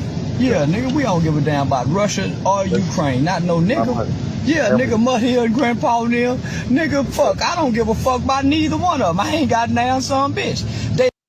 I can't have him cussing out everybody on the broadcast, but he's cussing F them. This is how we feel, okay? But the other thing I want you guys to let all this over this speech, and the speech basically was Donald Trump highlighting everything he's done in the past 20 days. And I just want to share this screen with you before we get down to the nitty gritty. So there was a poll done this morning, okay? And shout out to Charlotte Stratton. Thank you so much. There was a poll done this morning, and it shows that the public, how's the public feel about the actual speech? All right, and this is what it revealed. And you guys see these numbers? Public broadly approved of Trump's address to Congress. CBS News found that 76% of Americans approved Trump's speech, while CNN reported that 69% approved, had a positive reaction. So this is where the American public is. This is printed 5/3, okay? I guess it was printed 5/3. I don't know why it's updated. That's kind of odd. But this is what folks feel. You understand what I mean? A large percentage of us approve that. Far more than half. So this is where the American public is. And so this lets you know how far removed these Democrat politicians are from the American public. Now, we're about to get going. We're about to learn something. Somebody type learn something in the chat room. We're going to learn something. And as I always say at this time, if you learn something, I should earn something. Okay? If you learn something, I should earn something. Now, it's important that I give you the background. Okay? It's important that I give you some historical background so you can kind of understand what this thing is really about and how we got to where we are right now. Okay? The Democrat Party, they're the crash dummies. Black folks have become the crash dummies for the Democrat Party. I think we all see it. It's embarrassing. Okay? How do we even get here? Where in the heck? How did this even happen? When did we become so tied to these people that we're willing to throw our careers away, lie for these people, steal for these? How did this happen? Okay? Now, the first thing I want you to do, I need y'all to support black-owned business before we get into it. And I'm going to start doing this on a regular basis. I need you all to start supporting black-owned businesses. And the number one black-owned business that I want you to support is mine, okay? Shout out to me. All right? Shout out to Attorney Dennis Spurling. I'm licensed to practice law in multiple states. That includes Texas, Louisiana, New York, Illinois, Michigan, and Arkansas. And my home office is in Houston, Texas. If you've been involved in a motor vehicle accident, trucking accident, you can call me at 713-229-0770. Don't try to talk to me if you ain't got no doggone phone business. But if you call my office and you're a legitimate client, they will screen you and so on and so forth. I'd love to be able to talk to you guys, not just about car accidents, but also if you have business that you like to form, like maybe you want to form an LLC or incorporation your business, let me know. I'll be more than happy to provide you with a consultation time period where we can talk about it. And so, yeah, in other words, let's support some black businesses starting with mine, okay? I'm not trying to take away from the broadcast, but I am going to start doing advertising because that's what Brother Kevin Samuels wanted us to do. Part of his dream was to utilize the collective black popularity of many of our most popular YouTubers to help influence advertising dollars. So I'm gonna start my own. I'm gonna see if it works. I'm gonna see if you all can, your cousin, relatives, grandma's been in a car accident, and I'll be more than happy to provide them with legal assistance. Now, if it is a car accident or a trucking accident, then that means you get a free consultation, okay? And I don't get paid unless you get paid. But the difference is, if we talk about some sort of business you want to form, I'm going to charge you an hourly rate for our initial consultation, but I'll probably deduct that from the overall fee if I form a corporation for you. So that being the case, the first black business I need y'all to support is mine. Okay, support my black business. Nevertheless, let's go ahead and get back to the business at hand. That's how we're going to show unity. Find yourself a black doctor, find yourself an accountant, folk like that. Let's begin to find yourself some black mechanics and plumbers and electricians and so on and so forth. Now, let's do this. Let's go ahead and start in the beginning. Shout out to everybody who's contributed to the Cash App, the Super Chat, and the PayPal. I will make sure I take the time to acknowledge your gifts, your love offerings, if you will, before the broadcast ends, because you all are the real MVPs. And again, I don't beg for nothing. I like to earn my money. You understand me? And if I earn, then that means y'all learn, and vice versa. If you learn, that means I should earn, okay? And if you learn something, then fine. If not, oh well. But I require that you all hit that #1 button. And I said, well, actually, I require that you all hit the like button. Okay, we got to get these likes up. Okay, let's get these likes up. Let's do that. Now, And subscribe to the channel if you have not already. Now, the critique I'm presenting today, okay, it's not just an opinion, it's a reality. It's one that it's played out over time and time again. The Democrat Party they've mastered the art of using Black Americans as political pawns. What they're doing is they're leveraging loyalty when it's convenient, okay, only just to abandon it the moment they no longer see us as useful. And this is not speculation. It's historically been a proven pattern of it's a cycle of exploitation, manipulation, and disposal. They use this as sacrificial lambs. We're not treated as empowered citizens with independent political agency. You know, if you don't vote for me, you ain't Black. According to Joe Biden, Segregation Joe. Yeah, they're positioned at the forefront of every major Democratic initiative, Black folks. Not because the party values us, but because we serve as human shields in political warfare. I mean, the term cannon fodder comes to mind. It's not an exaggeration. It's a precise description of how Black Democratic leadership are pushed to take the brunt of the political battle. Shout out to JT Coins. While these folks sit behind the scenes. Let's look at the history of this thing. Look at the civil rights movement. Democrats today, they take credit for the Civil Rights Act, but the reality is far more complicated. Because see, many of the Southern Democrats actually opposed the movement. And it was the Republicans who provided this crucial vote for its passage. Yet today, the Democrat Party uses MLK's legacy as a marketing tool, and they literally want to rewrite history to demand Black loyalty. Shout out to Hootsie. I think about that. Now look at this during the 2020 election. You had BLM. It was a political gold mine, wasn't it, for the Democrats? But what happened the day after the election? They discarded the movement, the funding vanished, and then they probably sent information out so that the leaders could be exposed for corruption. In the cities that embraced defund the police, that rhetoric saw crime skyrocket, but the Democrats, they washed their hands of it. In fact, they're trying to blame the Republicans for it. What about the weaponized prosecution? Look at the faces of the people that have done it. And I spoke about this several years ago. Letitia James, Attorney General of New York State, Black woman. Alvin Bragg, District Attorney of the city of New York, Black man. Fani Willis, Fulton County District Attorney, Black woman. Marilyn Mosby, Black woman. Where is she at? Philadelphia? Is that Philadelphia or Baltimore? Black woman. These folks were paraded out as enforcers to attack political opponents, okay, until the cases fell apart. And then what? Silence, abandonment. And they left to bear the consequences alone. Look at this young brother, Brandon Johnson, up in Chicago. He is the mayor of a sanctuary city. And now they are literally had to appear in front of Congress and answer for it.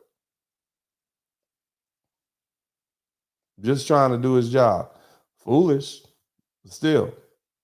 And we already saw the display of Representative Al Green getting escorted out of Congress. That's not just an isolated incident. It was a metaphor for the entire role Black Democrats play in the party. They're willing actors in a humiliating performance, fighting battles that don't benefit our communities, only to be removed from the stage when the role is complete. And the pattern is everywhere. Look at Maxine Waters, all these aggressive speeches. And remember that she was in front of Doge, in front of USA, banging on the door. Let me in. Tell me your name again. Tell me your name again. He won't tell. Somebody else asking him. It's embarrassing. Where's the progress in her own district, in Watts? They still making gangster rap videos out of Watts. Despite decades of all this loud advocacy, when you go to Maxine Waters' community, it's one of the most dangerous, crime-ridden communities, impoverished communities in Southern California. But see, that doesn't matter because her real role is to be talking crap for the party and not bring a real change. And just look how irrelevant Kamala Harris is. They chose Kamala Harris, shout out to TIQS, they chose Kamala Harris as the vice president for the Democrat Party because she checked the diversity box. And she was sidelining the administration. We didn't even hear anything from Kamala Harris while Joe Biden was in charge. We didn't know what she was doing. Probably somewhere sipping on something, drinking. She had no real power. They made her the border czar, and that failed. She didn't have any real influence, purely ceremonial. And oh my God, look at Stacey Abrams. You see how Trump just threw her under the bus? They sent her $20 million. Shout out to Alvin Spencer. Welcome to the membership. Remember, she was a darling of the Democratic election because that strategy was convenient at the time. Now she's just completely ignored after her loss. She was once useful and now she's being discarded. The reality is Black Democrats are not the power brokers in the party. They are the pawns. And one of the most damning aspects of this cycle is the ease with which Black Democratic figures are just thrown away once their usefulness is expired. Look at Joe Biden's last minute pardons before leaving office. He took care of his family. He took care of his dog, his political allies. He took care of everyone even remotely tied to J6 in that committee. But did he pardon Letitia James? Did he pardon Alvin Bragg? Did he pardon Fani Willis? Nope. They served their purpose, and now they are left to deal with the consequences alone. This isn't new. It happened, and it happened before. Look at Jesse Jackson from way back in the day. Once he was indispensable to the Democratic policymakers. Now he's forgotten. Y'all don't even hear Jesse Jackson spoke. Al Sharpton was race baiting attack dog self. You see, now we just know him as a person on TV. Look what they did to the BLM movement. Black Lives Matter, maybe we didn't like the corporation, but we liked the movement. They exploited it financially and politically, then they abandoned it. This is a pattern. Use, discard, replace. And I think perhaps maybe the most humiliating aspect of this cycle is the way that Black Americans are treated like children politically, incapable of independent thought, requiring guidance from the Democratic overseers. Instead of real economic opportunities and better schools or safer communities, Black Americans are given symbolism. You got folks out here kneeling in kente cloth, playing rap songs and, making vague promises of equity. And you got folk like Jasmine Crockett out here, talking about they not like us. Girl, you are a whole lawyer out there. You are a former public defendant. You are part of the system. You are them. And then the other thing is, Black Americans are one of the most reliable Democratic voting blocs. Yet, what does that loyalty produce? We got schools in crisis, we have failing infrastructure, and soaring crime rates. And yet, the party expects Black folks every election cycle to come out for them, and they offer nothing in return. What they've done is they've weaponized fear. And what I mean is Democrats rely on scare tactics to keep Black voters in line. Republicans don't take you back to slavery. Remember they said that? They were just saying that a few months ago. Oh my God, when Trump becomes president, y'all gonna be slaves again. I don't really think so. I ain't seen nobody pull up with no chains. I seen some ICE people pull up to take some foreign criminals away. But look at, just think about it. And you really had people believing that they were going to put 43 million black folks in chains again. I just want you to understand something. At the height of slavery, there were 4 million black people, okay? From 1808, in 1808, in the last census, there were 400,000 black people enslaved in the United States. And by 1860, at the last census before the, before the Civil War commenced, there were 4 million. And those people gave him hell. Can you imagine if they tried to lock down 43 million black people? Do you know what type of hell they would have? Just realistically, they don't even have enough chains and handcuffs. Where they gonna put all us and keep us in line? You understand what I'm saying? Ain't gonna be no slavery. We too deep now. We know how to read. You think they're gonna teach you not to think and read? We haven't been born in slavery. They ain't nowhere to go. We would tear this country up. Don't be so silly, but they would use that scare tactic to keep black voters in line, even though it is just crazy to even contemplate that anybody could do that. And if you vote conservative, you're betraying the race. You know, you're a nocturnal animal that feeds on garbage at night, right? Right? You're a person who dwells in the house, right? Of color, a person of color who dwells in the home predominantly. All of that is emotional manipulation, and it ensures that no real conversation can take place about any political alternatives. That's what it is. It's emotional manipulation. And here's another thing. Here's the hardest truth of all. This only continues because we allow it. And I'm talking to my foundational Black American brothers and sisters. This only continues because we don't take an aggressive stance against these people who try to emotionally manipulate us. Well, that has not been, as of late. I think you all are really beginning to push back. Those of you guys who are free thinking who are saying, "Nah, you're not about to tell me I'm a house dwelling person of color just because I'm voting my interest and that aligns with this particular party, which may be called the Republican Party.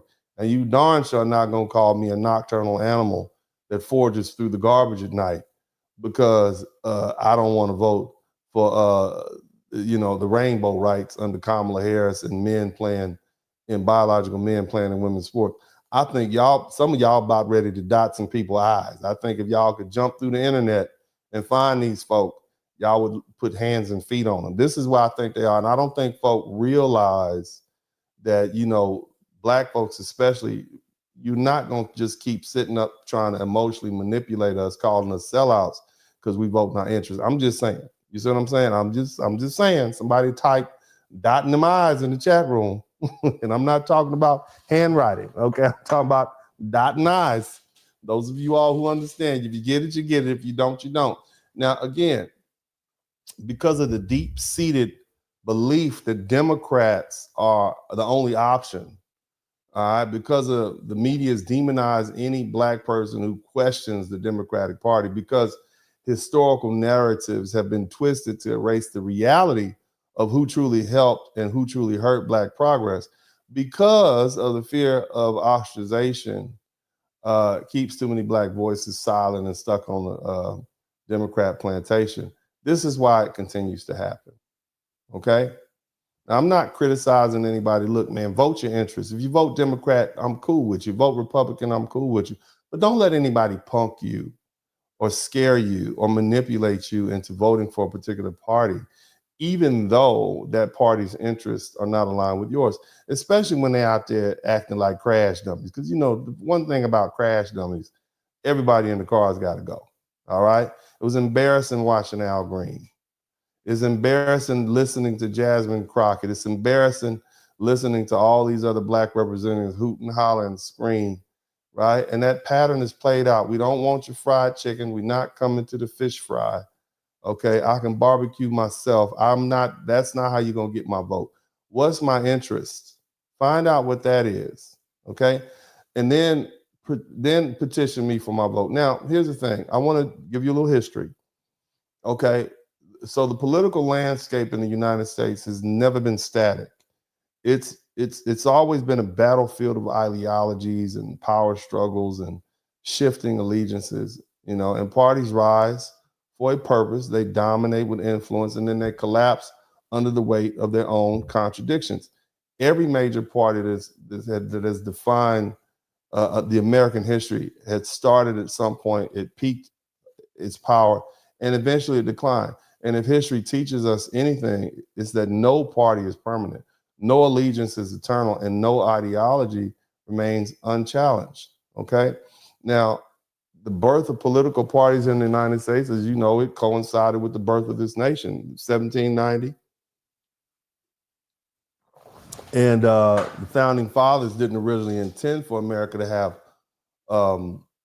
political parties. In fact, they feared them. George Washington, the first president of the United States, and I believe he was the first president of the First Continental Congress. Or was he? I might be mistaken. I think actually was. They say it was a black man. I'm not sure. I'd have to look that up. But George Washington, he explicitly warned against political factions in his farewell address. And he believed that that would divide the nation and serve special interests rather than the public good. And he was right. Okay? All right? Still, from the beginning, the realities of governing, it forced ideological divides. Now, the Federalist Party, and I'm not going to take you on a historical tour, but you need to understand how this worked. The Federalist Party, okay, it was around for about, 35 years, from 1789 to 1824. It was led by Alexander Hamilton. And this party believed in a strong central government. It believed in industrialization and close ties with Britain. Okay, we know we had a fight with them. Okay, we know we don't really like them, but we still need to be in contact with them. Okay, but the problem is these people were considered elitists, or at least they had that reputation, and they were in opposition to the War of 1812. Right, and the War of 1812. That's literally when Britain came back and said, "We are coming back to get us some." All right, and they darn near would have took America back in 1812. We were about to be over here eating the beans on that nasty white bread that they have over there. Okay, and what that did, when people like, nah, we're not going back, it alienated voters, and that eventually led to the demise. Because like, where's your loyalty lie? And when you have people like Jasmine Crockett out there talking about, yeah, I'm rooting for Mexico and I'm rooting for Canada, that's just disloyalty. This is how you know that your political party is on its way out. Y'all saw that video when she was on the Breakfast Club, and I'm gonna run that back so you can see.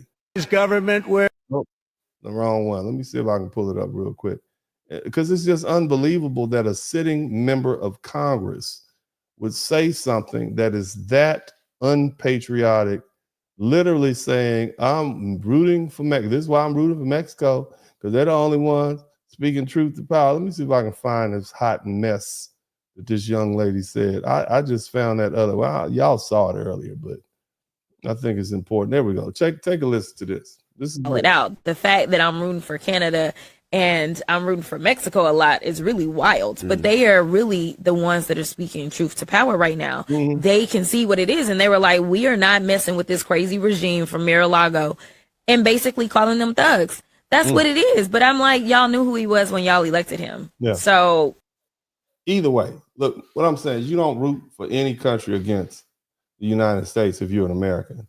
I mean, the Democrats already have the reputation of being East Coast and West Coast elitists.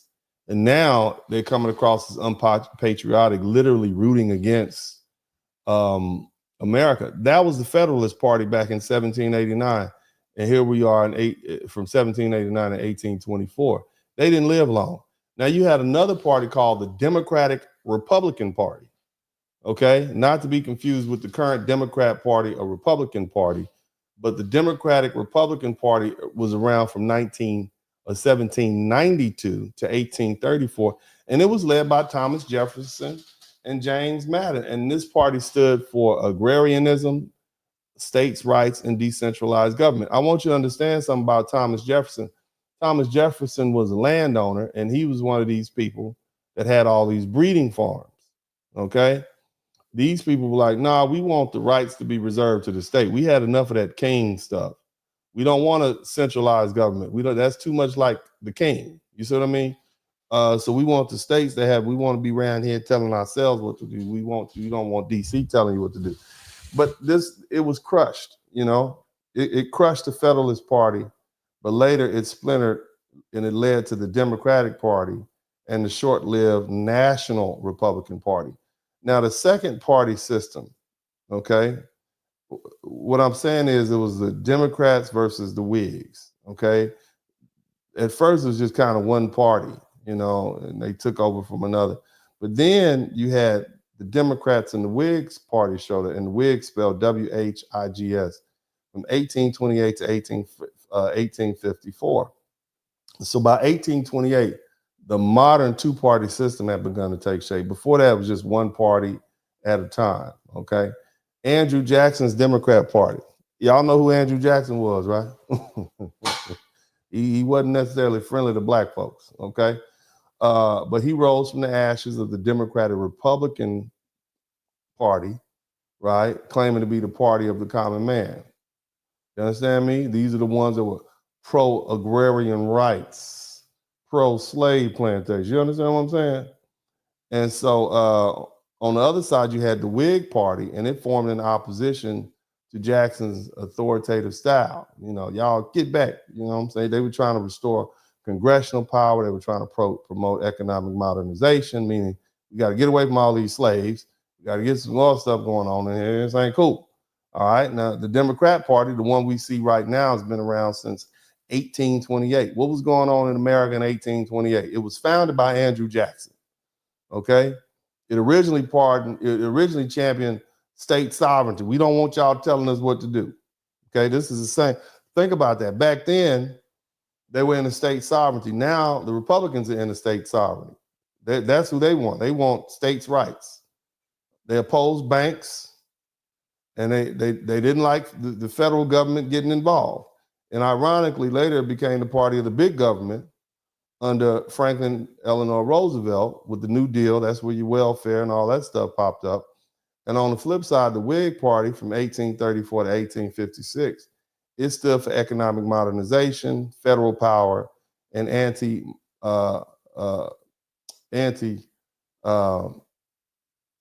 I would say, well, basically that party collapsed over issues of slavery because they were unable to unify unable to unify its pro-slavery Southern folks and the anti-slavery Northern faction. So they fell apart, okay?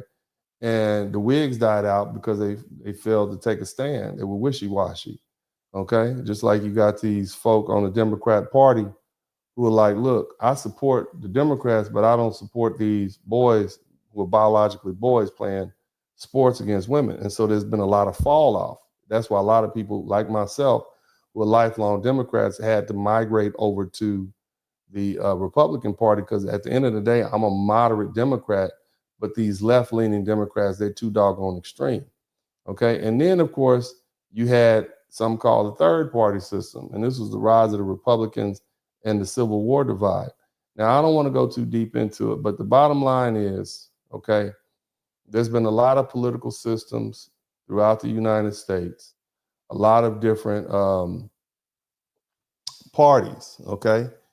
And the question is not whether or not the parties change. The question is, will the people demand better, or will they continue to allow themselves to be manipulated and divided and exploited? Now, let's move forward to the modern day Democrat Party. Now, many of you all have heard this before, but you haven't had anybody put it in any significant detail. Because, see, the Democrat Party is often portrayed today as the party of racial justice.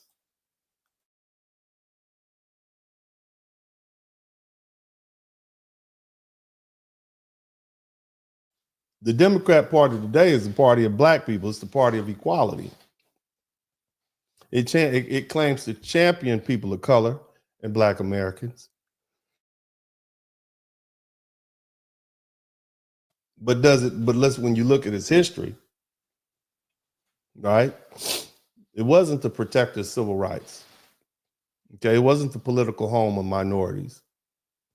But this narrative conveniently erases nearly 200 years of systematic racism. Okay, this is where they are. It's the same party that today claims to fight for black Americans, but back then, it was a party of oppression, it was a party of racial, and it was a party of slavery.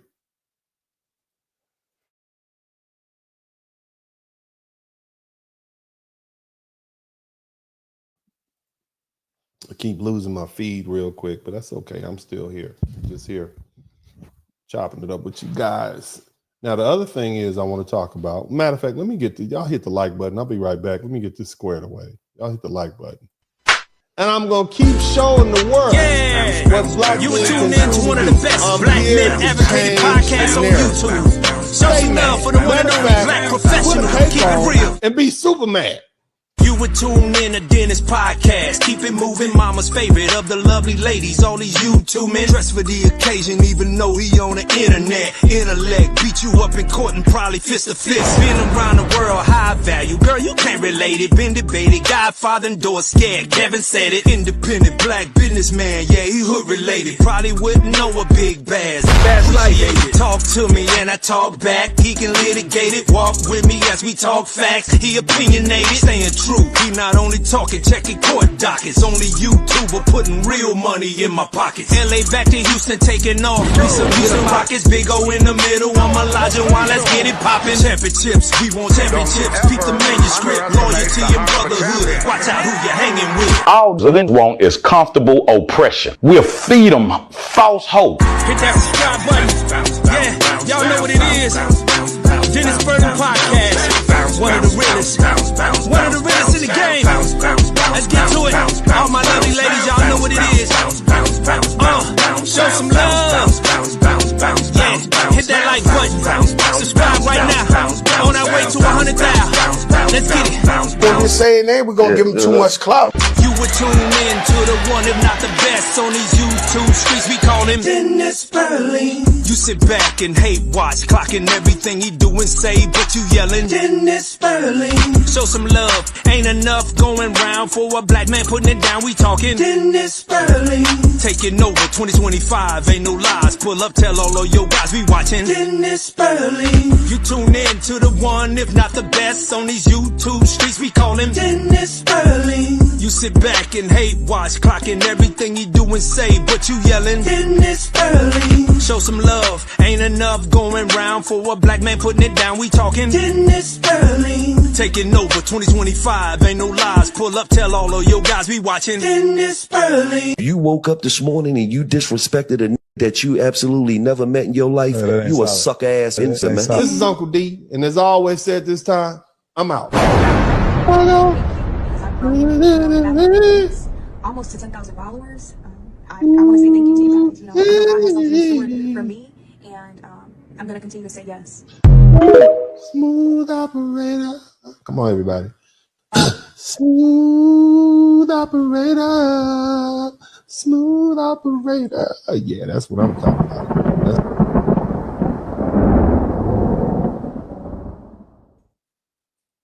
All right, welcome back to the broadcast. I want you to let me know if you guys can hear this. Hit the number 1 button.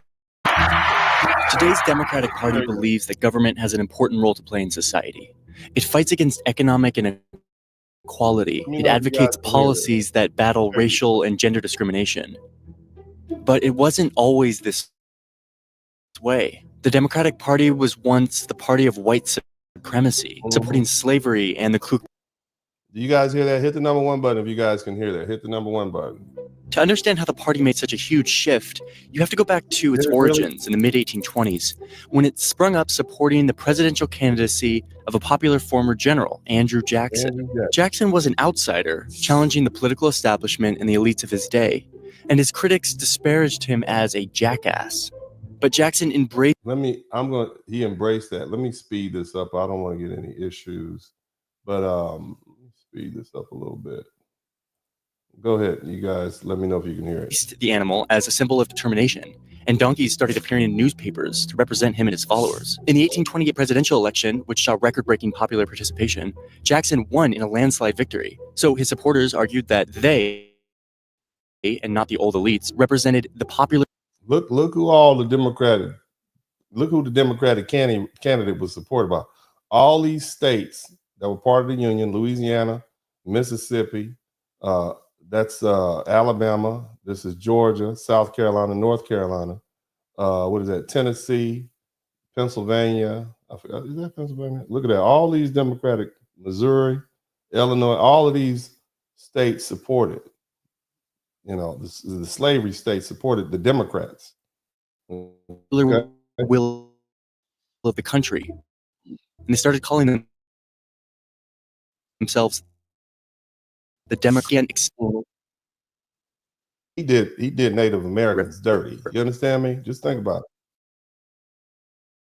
An issue that defined the new administration. After he signed the Indian Removal Act into law in 1830, 5 large tribes were because of him. They had the Trail of Tears. This is the Democrat Party. Okay? And the Democrats' ambitions didn't stop there. In the 1840s, the party adopted the doctrine of manifest destiny, the idea that Americans, white Americans, were divinely entitled to dominate the whole North American continent. Democratic President James K. Look at this. Expanding U.S. holdings by annexing Texas, acquiring Oregon, and winning much of what's now the southwestern U.S. in a war with Mexico. But soon afterward, national politics devolved into bitter controversy over whether new states entering the Union should be permitted to allow slavery. Democrats said they should, since their support base was strongest in slaveholding states. Yet a new Northern party, the Republicans, sprang up and seceded. And who was against slavery and who was for slavery? The Democrats were for slavery. The Republicans were. The Republicans popped up specifically to be against slavery. War began. Once the Civil War was over, the Republican Party was bitterly unpopular among white Southerners who wanted to maintain supremacy of former slaves. So the Democratic Party promised to limit federal government intervention. That became effectively the only political party. Look at this. It's for white. And this what this says is some is for white man. It's for the Negro. Okay. The Democrats are for the white man. Let me see if I can move this out the way. The Democrat platform is for white men. The Republican platform is for the Negro. That's what these folk were. You understand? In the South, aided by intimidation and suppression of black voters. Democrats also won on state and local levels, leading to the constant abuse of the rights of black citizens. As the 20th century began, the country was changing, and the Democratic Party was changing too. A handful of individuals and corporations had grown enormously rich and powerful, using their vast fortunes to influence politics. And as a reaction to the reformers, they pushed an agenda of progressivism, arguing that the government should take more of a role in regulating big businesses and improving ordinary people's lives. I need you guys to understand that this is the real Democrat Party. Now, my question is for you all: how far do you really get away from your roots? Okay, because from 1828, right, in its founding, right, the Democrat Party was for white supremacy, slavery, and segregation. Now, today's Democrats, they're going to point to Republicans, right? But the historical record doesn't lie. I mean, the Democrat Party was the party of slavery. They were pro-slavery. Every Confederate state seceded from the Union was controlled by Democrats. This is the party that viciously fought to preserve slavery in the 1800s. And the Democrat leaders, just look at your modern Democrat leader. Look at Joe Biden, who is pro-segregation. Look at Hillary Clinton, who called black teenagers super predators. Look at Bill Clinton, who signed into law the 1995 crime bill, which gave black men, specifically targeted black people, and hit us with all these strikes, and still people are still in jail behind that. You understand what I'm saying? You got people like Jefferson Davis, Andrew Jackson, John C. Calhoun.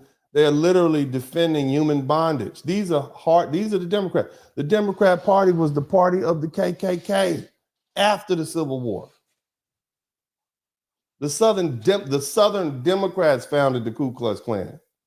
They were literally the sanctioned terrorist arm of the Democrat Party. They knew about it, and they used them to violently suppress Black freed men and women and scare us. It was the Democrats that passed the Jim Crow laws. It was the Democrats that passed the Black codes. The Democrats came up with the literacy test. It was the Democrats that fought against Martin Luther King and all of them against civil rights at every turn. They oppose the 13th Amendment, the 14th Amendment, the 15th Amendment. The ones that gave Black folks the right to vote. It was the Republicans, not the Democrats, who passed all those laws. Hell, Democratic presidents enforced racist policies, whether we talking about Franklin D. Roosevelt, he refused to support the anti-lynching laws, Woodrow Wilson, proud segregationist. The man screened Birth of a Nation, a literally pro-KKK film at the White House. Even in the 20th century, Democrat senators Robert Byrd, former member of the KKK, Strom Thurmond, who filibustered the Civil Rights Act, these were Democrats. So the legacy of racism continued, and that was Joe Biden's little homeboy. So the claims that the Democrat Party suddenly transformed into this party of civil rights is a lie. It was Republicans who fought to desegregate schools and pass Civil Rights Act and Jim Crow, in Jim Crow. And when the Democrats realized they could no longer openly oppress Black Americans, they simply changed tactics. But it's the same old party as far as I'm concerned, because look at what the modern day Democrats did everything to Black folk. Look at what they've done. Look at the Black community since we started voting for them, since the 1960s. Just look at our community. Are we more married since we began voting Democrat? Or are we less married? Do we have more drugs in the community in the Democrat Party, or do we have less? See, one of the biggest lies ever told to you all is that the two parties, specifically the Republicans and the Democrats, switched in the 1960s. That's a lie from hell. They tell you that the Republicans became the party of the racists while the Democrats became the party of equality.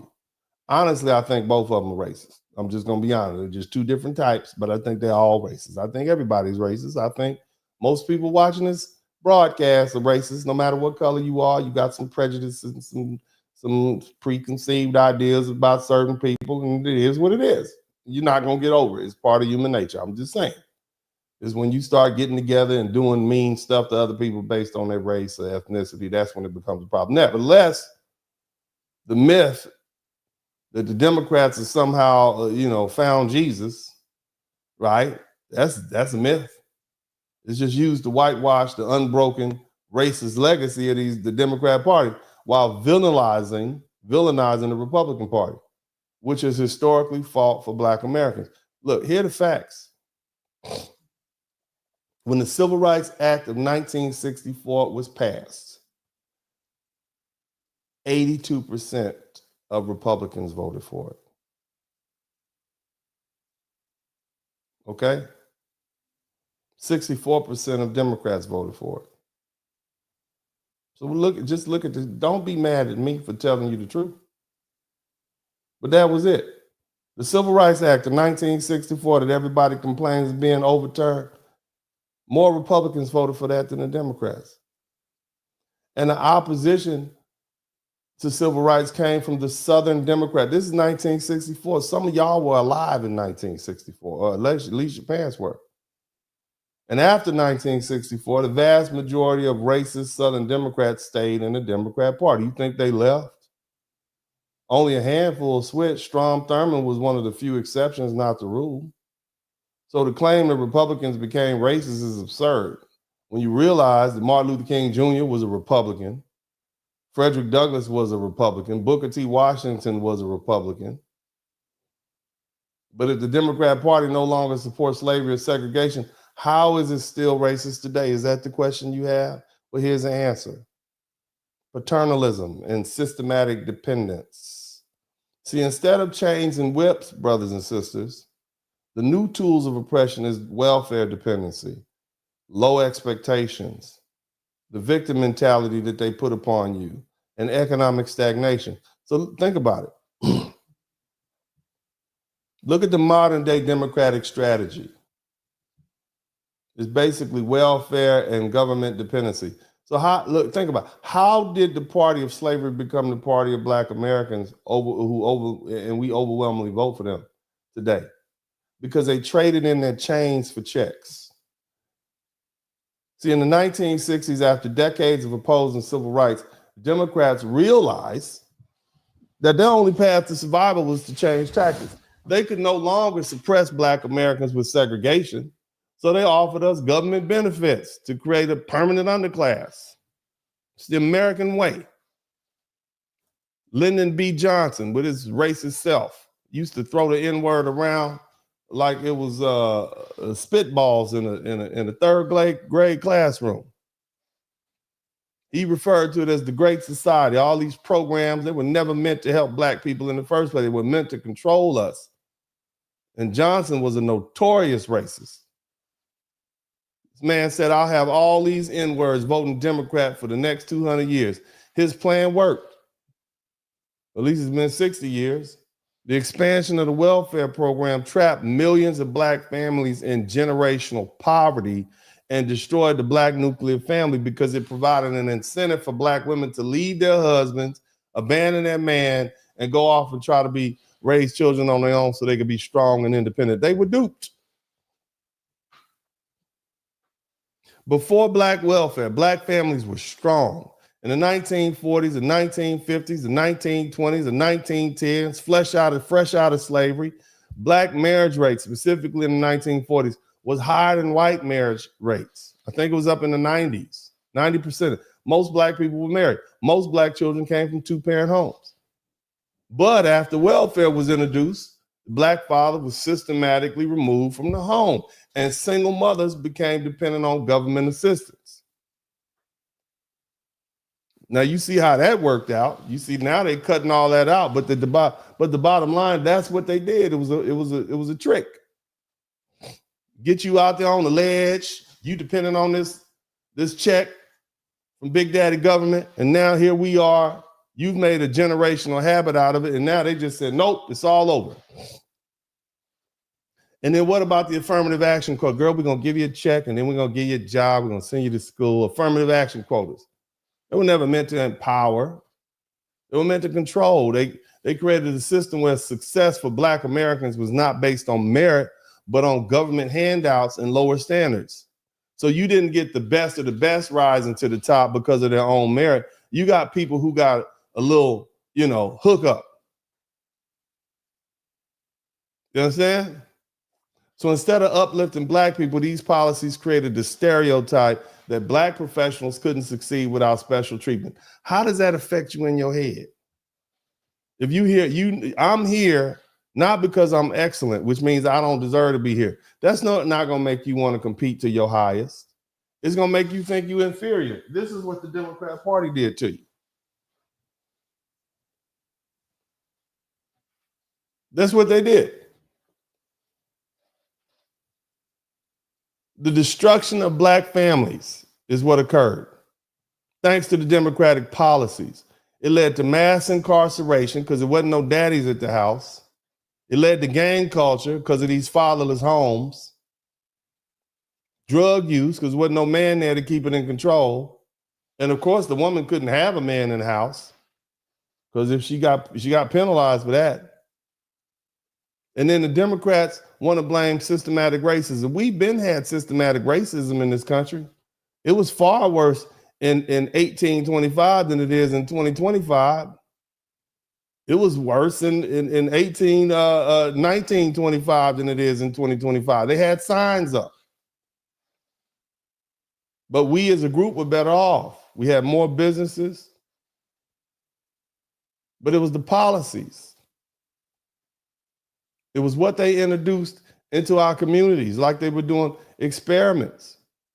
So instead of empowering black Americans with economic opportunity and school choice and entrepreneurship, Democrats offered us food stamps, what else? Section 8 housing, and just enough government assistance to help black communities, get by. They gave us just enough to be politically loyal, but never enough to be truly free. Look here. It's not like our people didn't see it coming. We had warnings from our great black leaders. It was countless black intellectuals and civil rights leaders that warned us against blind loyalty to the Democrat Party. They knew who these people were. You mean to tell me this year you trying to keep us oppressed and you voting against civil rights, but 4 years from now, y'all all of a sudden changed? Right? You went from overt racist policies to paternalistic racist policies. But we ignored Brother Malcolm. We ignored him, we silenced him, we demonized him. Brother Malcolm says the white liberal is the worst enemy to America and the worst enemy to black men. And he meant black people. He recognized that these white Democrats use black people for political power, but never truly delivered freedom or equality because they gave us a check, so we ignored it. Is many of y'all still out there calling Thomas Sowell a sellout, aren't you? I just was introduced to this man about 4 years ago. I just started looking, I'm like, wow, he's an economist. The man said the black family survived for centuries of slavery. The black man survived centuries of slavery, or the black family survived centuries of slavery and generations of Jim Crow, but it has disintegrated in the wake of the welfare state. And y'all hate this man because you telling this man that he's a sellout because he's telling you the truth. The man, he's a Ivy League trained economist. He would know from Harlem. Sowell has exposed how the welfare policies of the Democratic Party have kept black Americans dependent on the government instead of self-sufficient. They have been our pimp. They have been the Democrat policies have been our drug pusher. Let's just give them a little bit. Keep them coming back. They'll do what we say. Even the great Booker T. Washington, he said there's another class of colored people who make a business of keeping the troubles, the wrongs, and the hardships of the Negro race before the public. The race hustlers, victims. And he warned that some black leaders and white liberals profit from victimhood rather than actually solving problems. The Democrat Party has not changed for those who have our eyes open. It has only evolved. The same party that once enslaved black people and was pro-slavery now enslaves us mentally and economically through dependency, division, and manipulation. And some of y'all are sold on it. Not all of y'all. You're waking up. Not all of y'all. Not where my couch sitters at. They didn't fool my couch sitters this year. They didn't give a darn about a Kamala Harris or Kamala, whatever her name is. Where my people who sat on the couch? They're the real MVPs. Because those people would have normally voted Democratic, and that would have put Kamala Harris in office. All you folk who voted for the couch, somebody type couch. Those are ones they counted on. They knew there was going to be some black folks voting Republican, but those couch sitters, they're the ones that really kick butt. And see, here's the thing, family. The only way forward is to reject the victimhood, reject dependency, and demand true opportunity and self-reliance. Demand economic empowerment, not government handouts. Demand school choice, not failing public schools run by Democratic unions. Demand an end to crime and fatherless homes, not excuses for lawlessness. We're trying to make Black America great again. We don't need Democratic saviors. We can save ourselves. We need real leadership. We need self-reliance and the courage to break free from all this manipulation and party loyalty, especially a party that's lied to us and exploited us for centuries. Now, here's the thing. I need y'all to understand. Y'all with me? We cooking over here. Y'all with me? We ain't gonna be here long. We not here for a long time. We here for a good time. We here to learn something. Somebody type learn something in the chat room. For decades, Foundation of Black Americans have been the most loyal voting bloc for the Democrat Party, but the loyalty is no longer unconditional. Black voters, particularly young Black men, shout out to the 21%, because we give a lot of love to the 92% or the 93%. Shout out to the 21%. The 21% of Black men who voted Republican. Shout out to the 21%. And when they say young, they mean under 50. Shout out to the 21%. Where my 21ers at? That's the Black folks that have voted for the Republican Party. Okay, the Black men specific. It was 7% of Black women who voted too. But again, Black voters, particularly young Black men, are starting to reject the Democrat Party because they know the policies aren't good for us. That's not in their interest. It's not necessarily that they believe the Republican Party is perfect. I darn sure don't. But it's because the Democrats have completely lost touch with everyday Black Americans. Far too long, the Democrat Party has taken Black voters for granted. They've assumed our votes are just guaranteed. We just do anything. We do everything. We have women and men in dresses. We don't know what a woman is. Yeah, they'll vote for us anyway. They don't care. They offer nothing but the same tired promises, the same empty rhetoric, the same failed policies. But Black Americans are waking up. We're no longer willing to be political pawns in a game where we never win. The 2024 election was shocking. Okay, I'm gonna give y'all some stats because Uncle D wants y'all to have these stats. Donald Trump won more Black voters than any Republican in 48 years. Among Black men under 45, Trump support more than doubled compared to 2020. Overall, 21% of Black men voted for Trump. That's 2 points higher than in 2020. You see? And the only reason he won is because them folk who sat on the couch this time didn't sit on the couch last time. That's why I give a shout out to the folk who sat on the couch. Y'all get your hands up. So Trump has improved his standing with Black voters in key battleground states. And that's amazing. Georgia, North Carolina, Wisconsin. Why is this happening? And the answer is simple. Black folks are not necessarily becoming Republicans. We just are rejecting the Democrats. And that scares the bejesus out of these folks. Look,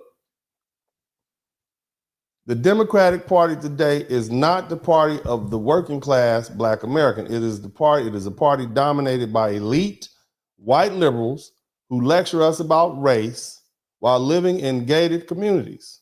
Shout out to CR. It's the party of wealthy activists who Soros. It's the party of wealthy activists who prioritize gender ideology, climate change, and open borders over real issues affecting Black neighborhoods. Politicians who spend more time pandering with kente cloths than actually fixing failing schools, crime-ridden streets. They don't deal with that. They don't care about you not having a job or opportunities in the Black community. Oh no. We're gonna go worry about how much dust is being kicked up by animal poop in the atmosphere. That's what we're concerned about. We ain't worried about your kids. We don't even like your kids. And for decades, Black voters were told Republicans were the enemy. You understand that? But my question is, what have the Democrats actually done for us? Let's run this back. Crime is rampant in cities run by Democrats. Detroit, crime is rampant. Chicago, crime is rampant. Philadelphia, crime is rampant. New York City, crime is rampant. And they talking about defund the police. I darn sure ain't telling you that the police are perfect, but man, I do want 911 to work when I call. And most of y'all do too. When somebody hitting you upside the head, you done left that iron at the house, you hope the police show up. When somebody steal your car or break into your car, break into your house. We want fair-minded police. We don't want police who are too afraid to do the job. But no self-respecting Black person with something and who has earned their way through life wants to live in a state where there's no cops to call to get these folk under control when they're out there cutting up and acting a fool. Most of y'all ready to call the police when somebody walk across your doggone grass. Can you imagine if you couldn't leave your house? Imagine living in Oakland right now. That's a place where they don't even have police. These folk have to roll their windows down because they know people are just going to come by and break the windows and steal what's in the car. Isn't that terrible? That's Oakland. Just think about that. And let's talk about these schools in these failing cities. Failing black children. Now, we left the South to go north to get better education, better opportunities. And now the North is, when you talk about these major cities, Indiana, right? Cincinnati, all these horrible places. But they block school choice and they block charter schools. You could literally get a voucher and take your child to a better school across town. Wages are stagnant, but yet they open up, they let 14 million. I want you to understand that Kamala Harris and Joe Biden in 4 years let 14 million illegal immigrants into this country. We don't even know who's here. Do you think that benefits black folk? No, it undercuts black workers. They're trying to replace you. You understand what I'm saying? They're giving out handouts to all these people. Meanwhile, they're giving billions of dollars of foreign aid to these foreigners. Or as they say up a little city north of Houston in Conroe, furners. Somebody type fern in the chat. They giving all the money to the furners. You understand me? They push welfare and food stamps instead of real economic opportunities for black folk. That's the modern day Democrat Party. It's run by white liberals and these black elites. They don't represent the interests of everyday black people. All of these people are getting rich. That's why they're out there cutting up on behalf of the Democrat Party and fighting against Donald Trump. Doge is what got them. Somebody typed DOGE in the chat room. That Doge is what got them. They were cool with everything else, but Doge, like, oh, no. And the thing is, for the first time in a long time, black American voters are saying, oh, enough of this. See, let me explain something to you. You got paternalistic racism on the left. I'm not saying there's not racism on the right. I think it's just as much over there. All I'm asking you to do is recognize that racism is not going anywhere. Figure out what your interests, how your interests are served, and vote that way, whether it's Democrat or Republican. But let's not vilify one side without analyzing the other.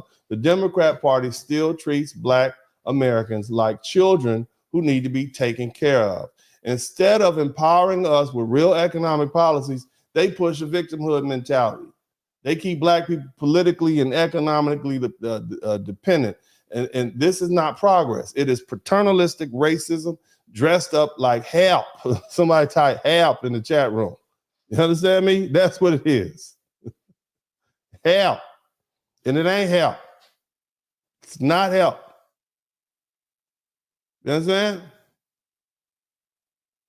Now, the media is panicking, thinking that black voters are walking away from the Democrat Party, which we are to some degree. But see, this is not because we suddenly believe the Republican Party is perfect. It's because we realize that Democrats are frauds. And for decades, Democrats could count on 90% of black vote, no matter what. We voted blue no matter who. And now that the monopoly is breaking, they nervous. Their nerves bad, you heard?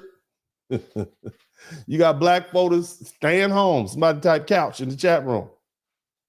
Many of us are so disillusioned with the Democrats, we simply, ain't going. Stay home. Got our feet up. We're resting. You got more black men voting like the rest of the men in America, and they voting Republican. Not because the GOP is amazing all of a sudden. No. But it's because the Democrat Party has become unrecognizable to us. There's just some things on the Democratic platform that you as a grown man just can't agree with. It just can't do it. We just fundamentally, these people can't even define what a woman is. And they telling us that we're about to have the first woman president. And like, no, what is a woman? First, before she can be the first woman president.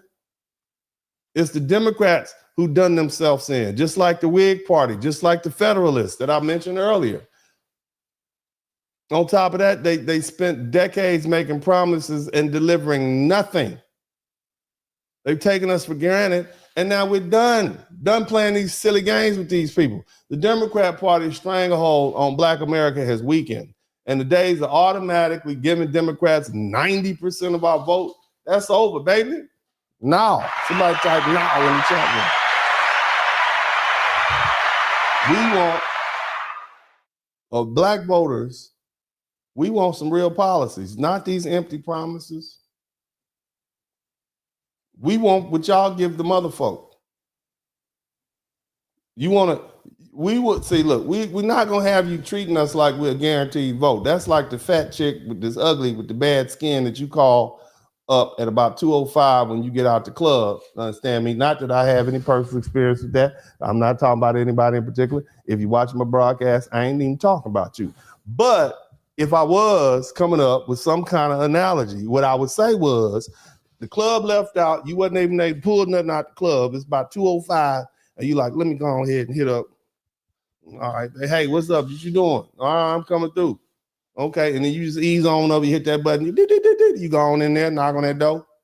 All right, it's 2:15, out by 4, no harm, no foul. You understand me? Not me though, or not me. I wouldn't do that. There ain't no more guarantee. Ain't no more guarantee. We ain't gonna just continue being the Democrats Party late night hype. You understand what I'm talking about? Somebody type late night hype up in. I'm giving away too many secrets. Praise God. Yeah.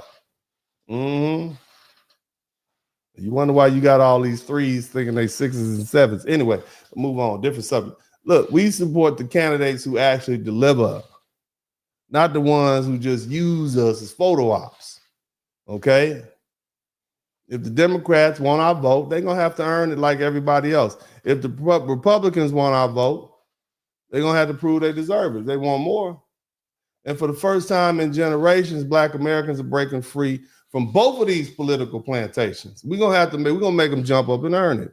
And this is the biggest political shift in a decade. You got nearly a quarter of Black folks saying, nah, player, not going to happen. You're going to have to earn it. And I ain't mad at you. Proud of y'all.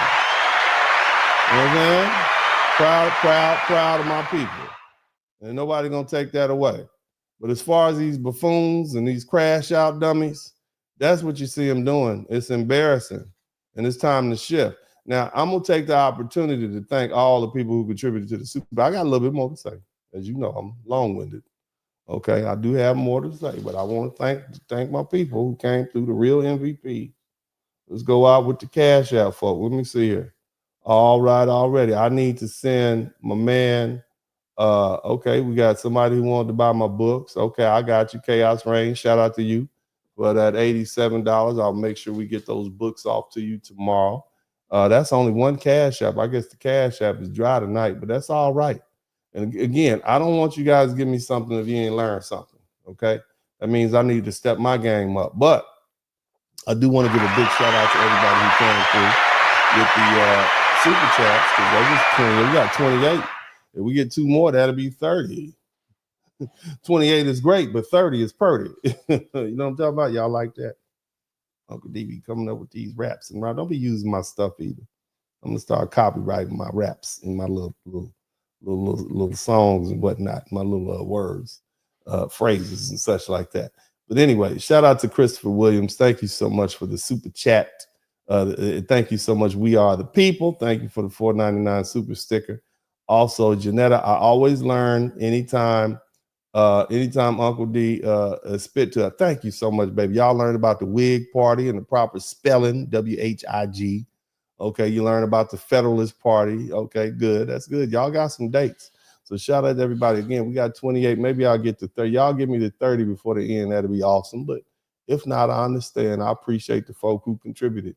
That means you learned something. That's all I can ask you to do. Shout out to Gloria Savory. Shout out to Corey Smith.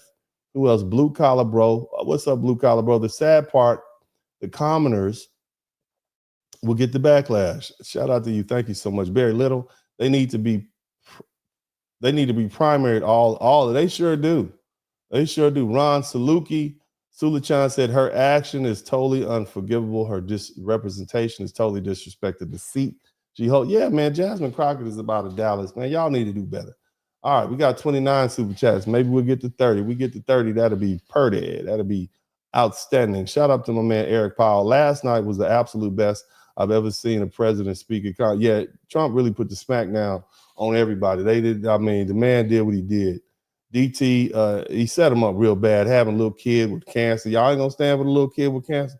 You ain't gonna stand with the mothers who came out here who lost their daughter. Y'all look pretty heartless out there. Democrats look pretty bad. Y'all look pretty darn bad. The American public did not like you. You made Donald Trump a victim. You made everybody think that these are the people who are against fairness for these folks and equity and justice for these people. But shout out to the LTD. And the Democrats really looked un-American last night. They really looked very unpatriotic. And that's not going to go over well. Shout out to LTD. He said, I'm embarrassed as a black woman. JC is being hailed as who we black women should aspire to be. Sadly, Uncle D, they love the plantation more than the opportunity with Trump. Rather have opportunity than change. And then, sister, I don't want you to be ashamed of yourself. Okay, you have these people are no longer black. They have sold their soul. They are soulless devils.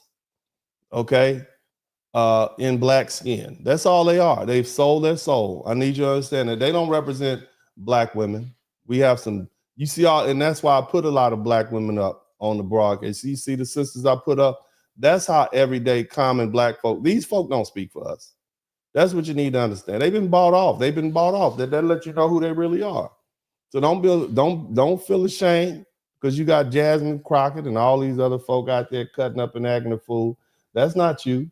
Now I will say they don't do us a service because it makes us a target. People like Letitia James, they make us a target, sisters a target. Fani Willis make black women a target. It make everybody think all of us are like that. But that's why we have to be as vocal, which is why it's the reason why I have broadened my advocacy to a point where I am now speaking the truth on behalf of foundational black Americans who feel a certain kind of way about the direction of the Democrat Party and the fact that they have so many black people out front. Y'all come in here every night. We 1,000 deep. Somebody's seeing it, and the fact that I have all these people in here lets me know. And I'm not the only one. There's a lot of other people on YouTube who are saying, "Nah, I can't let the word be out that Jasmine Crockett and Al Green and these sort of folks speak up for us." No, I'm not going to have that. There is pushback, and you don't have to be a sellout to be like that. You don't see me up here behaving like a nocturnal animal that feeds on garbage at night. I keep it 100. I'm not one of these folk that deny racism exists. You see, but I'm also not somebody like Maxine Waters out there screaming and yelling, calling the other party racist. I'm not doing that. You understand what I'm saying? I'm calling it like I see it. And I'm giving you all a voice that you would otherwise have. You understand me? So that's where I'm at. So shout out to you, LTD. I know it's a little long with it. But anyway, we got 29 super chats. Let's get to 30. Y'all give me 30. That'll be pretty. Right now we're at 29, and that's fine. But one more, and we can go. Shout out to my man, Mr. Willie. Thank you so much for the Cash App. The Cash App is starting to pick up a little bit. I'm still easing my way to the bottom of this long line, but my man Simple TV says, I'm so tired of them making us the official crash test dummy of the Democrat Party. Not our problem. Support black male media. You're speaking of which, y'all support black male business. Call me if you've been in a car accident, if you want to get your company started. It's 713-229-0770. Don't call my office asking for Uncle D. You call my office asking for attorney Dennis Spurling, okay? And I'll help you get your company straight. If your mama been in a car accident, let me know. We'll take good care of her, all right? Cousin, whoever else, et cetera, et cetera. Also, let me see here. I want to give a big shout out to, who is this? Urban Eagle. Good looking out, Urban Eagle. Also, we got my man Barry Little. It's a wrap for the Dems. Yeah, they not doing well. They not doing so hot. Who else we got up in here? D-Med says the Democrats have led foundational Black Americans down a path of dependence, empty promises, and political servitude. As Malcolm X warned, they exploit Black votes while delivering nothing. I would agree with that. Also, where is the love? Shout out to you for the $5 super sticker. Bobby Williams said, thanks for telling the truth. And yes, I voted for Trump. If you don't like it, kiss my cash sign. Oh man, shout out to you. Age of the Machines. Yeah, man, we tired of it. Y'all gonna get enough of calling folk out their name. I'm just gonna tell you, let me give you a warning. Okay? All you preachers out there who are talking bad about Black folks who decided to exercise their option to vote otherwise, keep talking. Keep talking. All right. I'm just saying, keep talking. You're going to get a good talking to outside on the curb somewhere. Okay. You're not going to just keep disrespecting Black folks and calling them out their name and telling them they done sold out. Many folk have sacrificed much for the Black community. You understand? And just because they decided, hey, this party over here is stupid. We're tired of dealing with it. We Christians, most of us are Muslims. Otherwise we were religious folk. And you got us celebrating the party who celebrates putting boys in dresses and sex changes and stuff like that. That's too far removed from where we are. You got these young men, and whether they're Nazis or not, you got these young men over in Ukraine being snatched off the street and thrown into a war zone. We don't support that. That's why money is going. That's what you telling us. That's blood money. That's why hard-earned money is going. No, we don't support that. We're not voting blue no matter who. They're full of demons over there. That's crazy. You support baby deletions all the way up until the baby could live, all the way to a time period where the baby could live outside the mom's body on his own. Doggone it. Think about that. You understand what I mean? I'm just saying, my man, Age of Machine said, thanks for the breakdown, Blizzard King. What are the odds of anyone going to jail because of what Doge funds? Ukraine, rare earth deal, leapfrogs China. Look, man, let me tell you something. Somebody going to prison.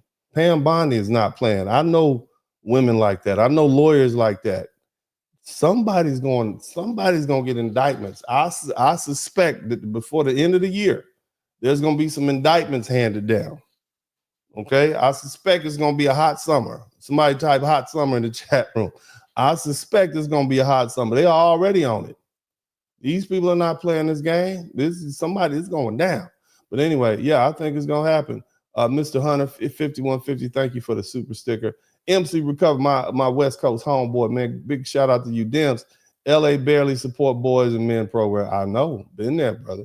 Cody Marshall, Trump made fun of Zelensky's Temu outfit. Funny. John Harris, Esau has never meant to have peace. His curse is his sword, says his father is Jacob. Thank you so much. Carlette Stratton, I'm a Gulf War veteran of the United States Air Force. I don't want us to be involved. No, in their messy war, and nobody's a war. Man, that sister, man, the little sweet lady with the little cute face. I think she's from Chicago. She really broke it down, man. Why are we getting in England? Why are we involved in these wars in Europe? Europe don't even like us like that. We don't even want to go over there. Why would we keep dealing with them people like that? All they do is fight each other. Y'all live right next to each other and can't get along. We're not getting in that. We got oceans between us. We got money to make. We ain't about to fool with y'all. We got to deal with this fentanyl problem. Forget y'all. We done. You understand? But shout out to you, sister. Thank you so much for the Air Force. It's good to see you up in the Air Force, boy. Good looking out, baby. Shout out. Thank you for your service. Also, JT Corn, respect. Dennis Spurling in chat. Thank you so much, fam. Hootsie says, a little something for my mat feed. Competence gets compensated. Thanks for excellent. Man, bro, let me tell you something, boy. Boy, I was rolling with my professor. Okay. My professor is a 7th degree jiu-jitsu practitioner. He's 50 years old. He's been rolling since he was about, I guess, a young Brazilian kid growing up. Man, he had me in an armor plata so bad, he cracked my elbow. So I'm sitting up here wreathing in pain right now, but I wanted to get this broadcast out. But the longer I sit here, the stiffer it becomes, man. I literally think I have a torn ligament in my elbow right now. We'll know tomorrow when I wake up. And some of y'all like, man, this is crazy. But I ain't quit. I went back. He did the other arm the same way, except he didn't crack it. But man, you know, so yeah, man, I went to jiu-jitsu since August of 2024 alone. I've gone to jiu-jitsu approximately 150 times. So I've done 150 hours. So that's on average, maybe I guess 10, 15 times a week sometimes. So I think somewhere between 7 to 12 times a week. So yeah, Uncle D is got a lot of battles I'm fighting. I'd say that's my third job. Well, that's my second job. This is my third job. So yeah. But at least this is my check writing hand here. So my check writing hand is good, but this is my strong hand. I don't even know if I can throw a punch real good right now, man. But yeah, I'm in a lot of pain sitting here. But you know, that's jiu-jitsu, you know. That's what you got to do. So yeah, but thank you so much, brother. I'm gonna keep on fighting a good fight, man. Keep on fighting. Uncle D always in some pain, ain't it? Last week I was sick. This week my elbow hurt. Got my old chicken wing hurt. But yeah, I just came from jiu-jitsu. That's why I'm coming on a little later than 7 p.m. because I go to jiu-jitsu. I'll go there either at 5 I'll get there at 6 in the morning, which means I wake up about 5:45. I get there, I roll for about an hour. I come home. I go there for lunch at about 12, and then oftentimes I'll go back at 6:30 or 6:15, and I'll do the fundamentals class and do the advanced class. So some days I'm rolling 3-4 hours a day. You know what I'm saying? So, but you know, on my way to a purple belt, I submitted a couple black belts. I know I'm long-winded. Most of y'all like, whatever, man, get on with the damn show. Okay, so I'm gonna get on with the show. Thank you so much, Hudson. Yeah, but I'm fighting a good fight, baby. Keep on fighting. Shout out to TIQS. I'm a combat vet, and that fought, and I'm a combat vet that fought in 3 wars. I've seen deletion firsthand. Wow, I have brothers that didn't come home. I don't want war. Yet we have a party that craves war, cater to migrants, and discard my veterans' life like garbage. Yeah, man. Here's what Jasmine Crockett. I don't know. I know she ain't been in nobody's war. Not with that weave. Not with that weave. They cut that weave off in the military. Mm-hmm. But she out here supporting the Democrat Party, who supports giving more money to Ukraine so they can send more people overseas. You understand? Shout out to get more people killed overseas. Shout out to Alvin Spencer. Welcome. Thank you so much for your membership. Shout out to CR and also Alicia Ashby. All right. We got 29 super chats. Big shout out to all the 29. Y'all fine with me. Good looking out. Good looking out. Thank you so much. Thank you so much for all of these wonderful super chats. Now, that being the case, you know, I got something else to say. I want to talk to you all about what we do moving forward. Now, again, what is this conversation about tonight? Okay, well, we talking, ladies and gentlemen. Okay, is these Democrats out here cut up an ash dummy for of this evening, and it's a serious matter. Okay. Now, let me say it like this.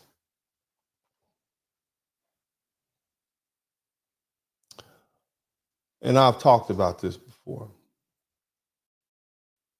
I don't know how to approach this without coming off and being too crass or, you know, well, let me just say it. There's a civil war brewing in the Black community. And let me be clear. It's not about Black men versus Black women. It's not about that. Okay. We putting that gender war aside. Okay. And anybody on YouTube still talking about gender war, you're gonna lose your channel. You know, you got that young girl. What's the young girl's name? Not young girl, the one that The little weave fell off during the Super Bowl or something like that. What was her name? I don't know all these girls' names. I know the comedian Corey Holcomb and her are going back and forth with each other a little while. But they're going to lose viewership. Because we're not talking about the gender war. It's a civil war. Kendra Dree, that's the young lady's name. That gender war is dead. This is not the environment for that. Anybody who's going to keep ginning up this gender war in this particular hostile, racially charged environment where there's so much turmoil and so much influx and there's so many unvariables, we're not comfortable enough to have a gender war. Y'all can get back to fighting with each other. Give it about 12 to 15 years when things settle down a little bit. But we're going to have this next generation of people is going to have a rough time of it. Okay, so again, this is not about black men versus white men or black men versus black women. This is about a civil war. And let me explain something. Okay, all of that stuff, that's a distraction. That's smoke and mirrors. It's nonsense that they fed us to keep us divided. See, the real battle is between two very different kinds of black people. Not FBA versus everybody else. It's the degenerates who want to keep things exactly as they are, broken, dysfunctional, and impoverished, and the policies that help fulfill that, versus the decent, hardworking black people who want to return to class, dignity, and self-respect. Now, let me be clear. You don't have to be rich to have class. You don't have to be wealthy and educated to have dignity. You don't have to be riding around in nice cars and big houses to have self-respect. We was dirt poor, but we had dignity. Black children were clean. Black homes were clean. Black women were clean. Black men were well taken care of. Some of them were dirty, but they was well taken care of because they had good homes. That's the dignity and self-respect and class I'm talking about, not a rich people. You understand me? We never were rich people until now. But right now, we got more education, but we also have more broken homes. We have more wealth, but we also have more dysfunctional people in our community. We have impoverished souls and we have healthy bank accounts. See, what we're dealing with right now is the war for the soul of Black America. On one side, you have those who embrace ghetto culture, and you can live in the ghetto and not be ghetto. But it's those who embrace that ghetto culture and glorify crime and promote victimhood and celebrate degeneracy. That's one side over there. It's the ones who think welfare is a career path, who blame all of their failures on racism and any other ism. It's my baby daddy, it's my mama's fault. Those are the ones who believe that speaking proper English, which I don't, being successful, which I am, somehow makes you part of the boule or a sellout. Or, of course, as I always say, an omnivorous, nocturnal animal who forges through the garbage at night, okay? It's the ones who cling to the Democratic Party like a plantation owner's favorite slave. That's what you do. Yeah, master. Oh, bad Trump. Oh, my God, master. You defend the same party who kept you trapped in poverty and addiction and broken homes for generations. That's who you defended. The ones who can't define what a woman is. If they can't define a woman is, they don't even know what a Black person is anymore, do they? Now, let's set that aside, because on the other side, you have patriotic, hard-working Black Americans who want to restore what we once had. Strong families, strong business, strong communities.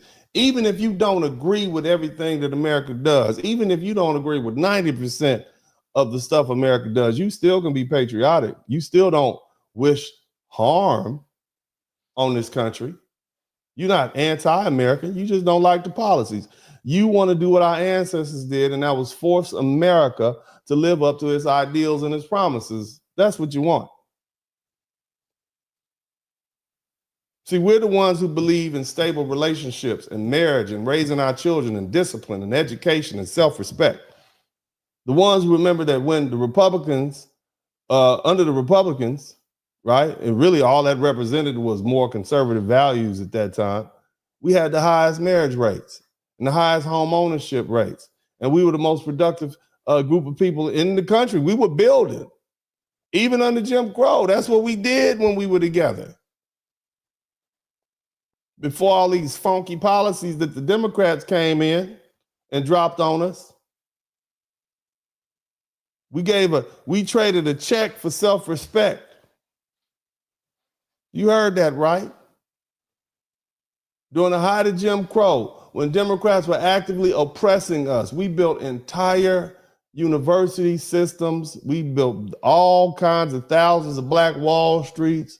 We owned our own banks, bus lines, hospitals, schools, movie theaters. We weren't begging for handouts. We didn't need what the white man was offering us. We were building. We weren't twerking in the streets for attention. We had dignity. We had self-respect. We weren't blaming systematic racism. We acknowledged it. We saw it for what it was, but it's just like a hurricane or bad weather. Put your rain boots on, get on out there and do what you got to do. Because see, for every failure, we overcame. And we did it with hard work, faith, and strong families. What happened? These dastardly democratic policies is what happened. It incentivized single motherhood. And now over 70% of Black women are single mothers. It destroyed the Black family with welfare. They flooded our neighborhoods with drugs and crime. And then they blame us for it. And then after that, they flooded our communities with the same people, sent the police in with the 3 strikes law and put us in jail. They trained us to take the easy way out by glorifying victimhood. They basically just told us, just go ahead and lay down. You're a perpetual victim. Just go lay down on the ground. On your stomach, as a matter of fact, with your booty up. That's what they did. And folks like, well, if there ain't nothing I can do about it, I'm gonna just lay down. That's what they did. They glorified victimhood. They glorified degeneracy. They made poverty and dysfunction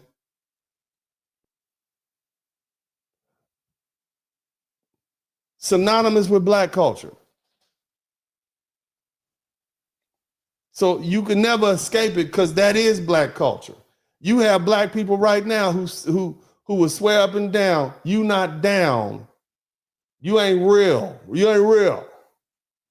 If you don't speak like a curse like a sailor, listen to this young woman again. This is where we've gone. I want y'all to hear this for yourself. I need each and every one of y'all to hear this young woman who is a state and bullshit. Let me just be real. And we weren't gonna sit for that shit. We wouldn't. You know, we showed up. And if he had some sense, then maybe we would have been about that life. But y'all know he ain't got no sense. So please give some love. This took a little bit of coordinating to do for sure. We got some cool shirts. We got Madam Williams. This is not what we should be doing. I don't even know why we fighting with Greenland. Why we fighting with Greenland? We fighting with Canada. We fighting with Mexico. Yet we in love with Putin. What is happening? Like, this is not America. This is a terrible nightmare. Somebody slap me and wake me the fuck up because I'm ready to get on with it. That while we may not have the numbers just yet, that doesn't mean that we don't have fight left in our bodies. And so I am going to fight him every step of the way until we get what we deserve, because it was my ancestors that built this motherfucker. Okay, I'm done now. I'm done. First of all, thank you for making the back of my head famous. But second of all, if we could do a sequel, if you could tell Donald Trump anything tonight, what would you tell him? I would tell him to grow a spine and stop being Putin. Little HO 304. That's what she said. Now, I just want you all to understand that this young woman, you know, when I told you guys earlier that education doesn't buy you class, remember I told y'all that? Remember I told you guys that?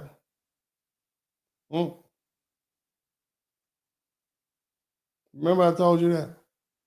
This woman is a lawyer. This woman has, she went to Catholic school in St. Louis, so that's where she's from. She got a bachelor's degree. She's an anesthesiologist. You understand? She went to law school. You understand me? This woman worked for Johnny Cochran's law firm for a little while. Then she went to University of Houston and got her Juris Doctorate. You understand what I'm saying? This is who you're dealing with. And her mouth sounds like she spends her evenings at a strip club. But this is the representation that Black America has right now on the Democrat side. That's degeneracy. And it's this type of degeneracy and these type of policies and these type of people that are trying to turn Black America into a permanent underclass, not because they love us, but because they need us to be weak and dependent so that they can control our votes. Now, I don't blame that young woman, but it's the puppets behind her the puppet masters behind her that unleash her on us and to represent us. Look, man, this war is already being fought, whether we acknowledge or not. This civil war, or what I like to describe, something like a purge, is long overdue. Decent, intelligent, hardworking Black people need to separate ourselves from these degenerate and counterproductive people. We need to begin to openly chastise them. Chris Rock talked about this back in 1997. Black America is going the way of Korea. There's no us anymore. And this battle has been going on for 2 generations. The divide in Black America is deeper than ever. Some of us want progress, dignity, and success, and others want to keep playing the victim, blaming white folk for every problem, glorifying crime, making excuses for failure. And that time is over. It's time to mature.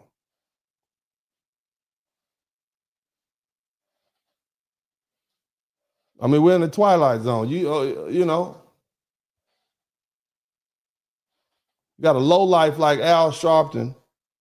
He can pretend to be continuing the legacy of MLK with a boycott on Costco's or a boycott on Target or whatever. And in reality, he's nothing more than a professional con artist, a race hustler who profits from Black pain while doing nothing to fix it. Look, it's time to put your choosing shoes on, because we're at a crossroads. It's time to choose something now. You can either continue being a pawn of the Democrat Party and vote blue no matter who, and allow them let a significant number of people live off scraps while they wine and dine in mansions, or you can break free and reclaim your dignity and start building. Again, if you vote Democrat Party because it serves your interests, go on ahead and do that, baby. I ain't got a problem with that. Vote your interests. Same thing goes with the folk who sit on the couch. Don't vote if that's in your interest. Same thing for the Republicans. Vote your interest. Even the independents, vote your interest. But understand this. We can either stay in the ghetto and glorify degeneracy and twerk in the streets for politicians who laugh at us behind closed doors, or we can choose self-respect, self-reliance, and excellence. You can either be a victim crying about systematic oppression, which is going to exist and not going to go anywhere. And you can continue waiting for politicians to come save you. Or you can do what our ancestors did and take responsibility for your own life and build. Build something real for yourselves. Build something real for your children like our ancestors did.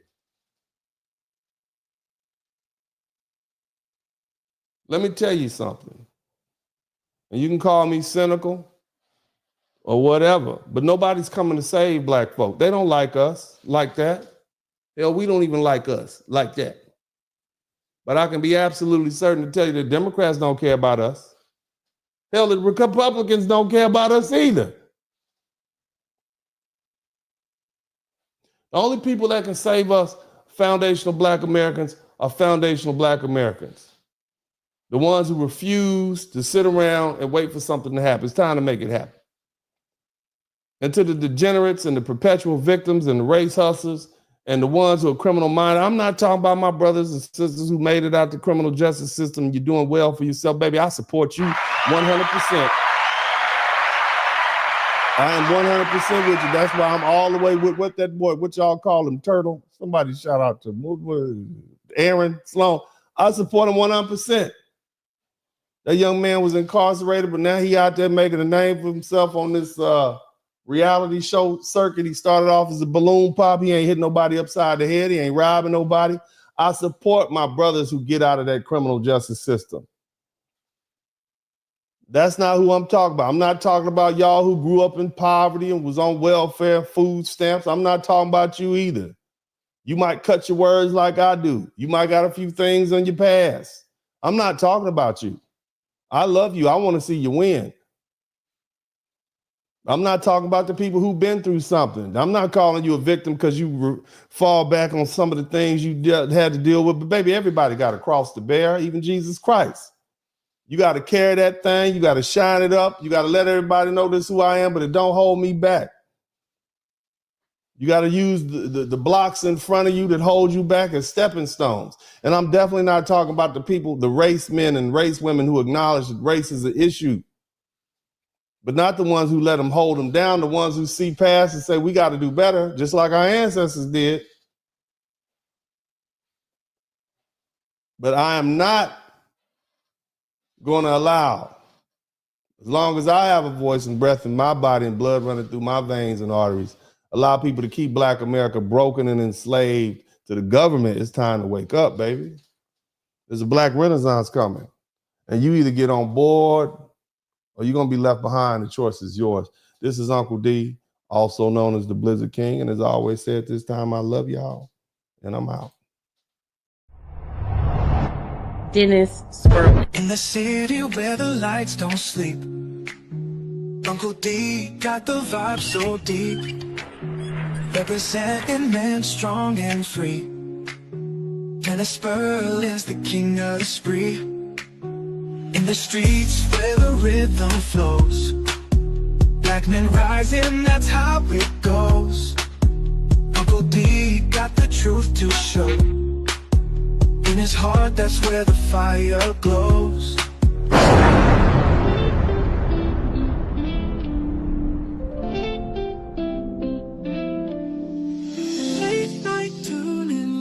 The stream, Dennis Spurling, wisdom gleam. Voices whisper truth and insight. In his podcast, feel the light. Harmony in every word. Truth and laughter you've heard. Well, that's all right. Wave after wave of smooth delight. Dennis brings the dark to light. That's the Blizzard, baby. Share the tales of stories born like morning gold. Feeling the wisdom is subscribing like time after Black men, I want to salute you. Your incarceration rate is down. The education rate is up. We up. We went from, we are doing great for ourselves. So you should salute yourself. Shout out to all the brothers out there, whether you're a truck driver or engineer, whether you're an electrician or garbage man, a doctor, a lawyer, if you a hard-working brother, if you fresh out the penitentiary, but you on your grind and you doing it legal and you trying to make amends for yourself, man, I salute you too, brothers. God bless you. This is Uncle D, and you know, I'm out.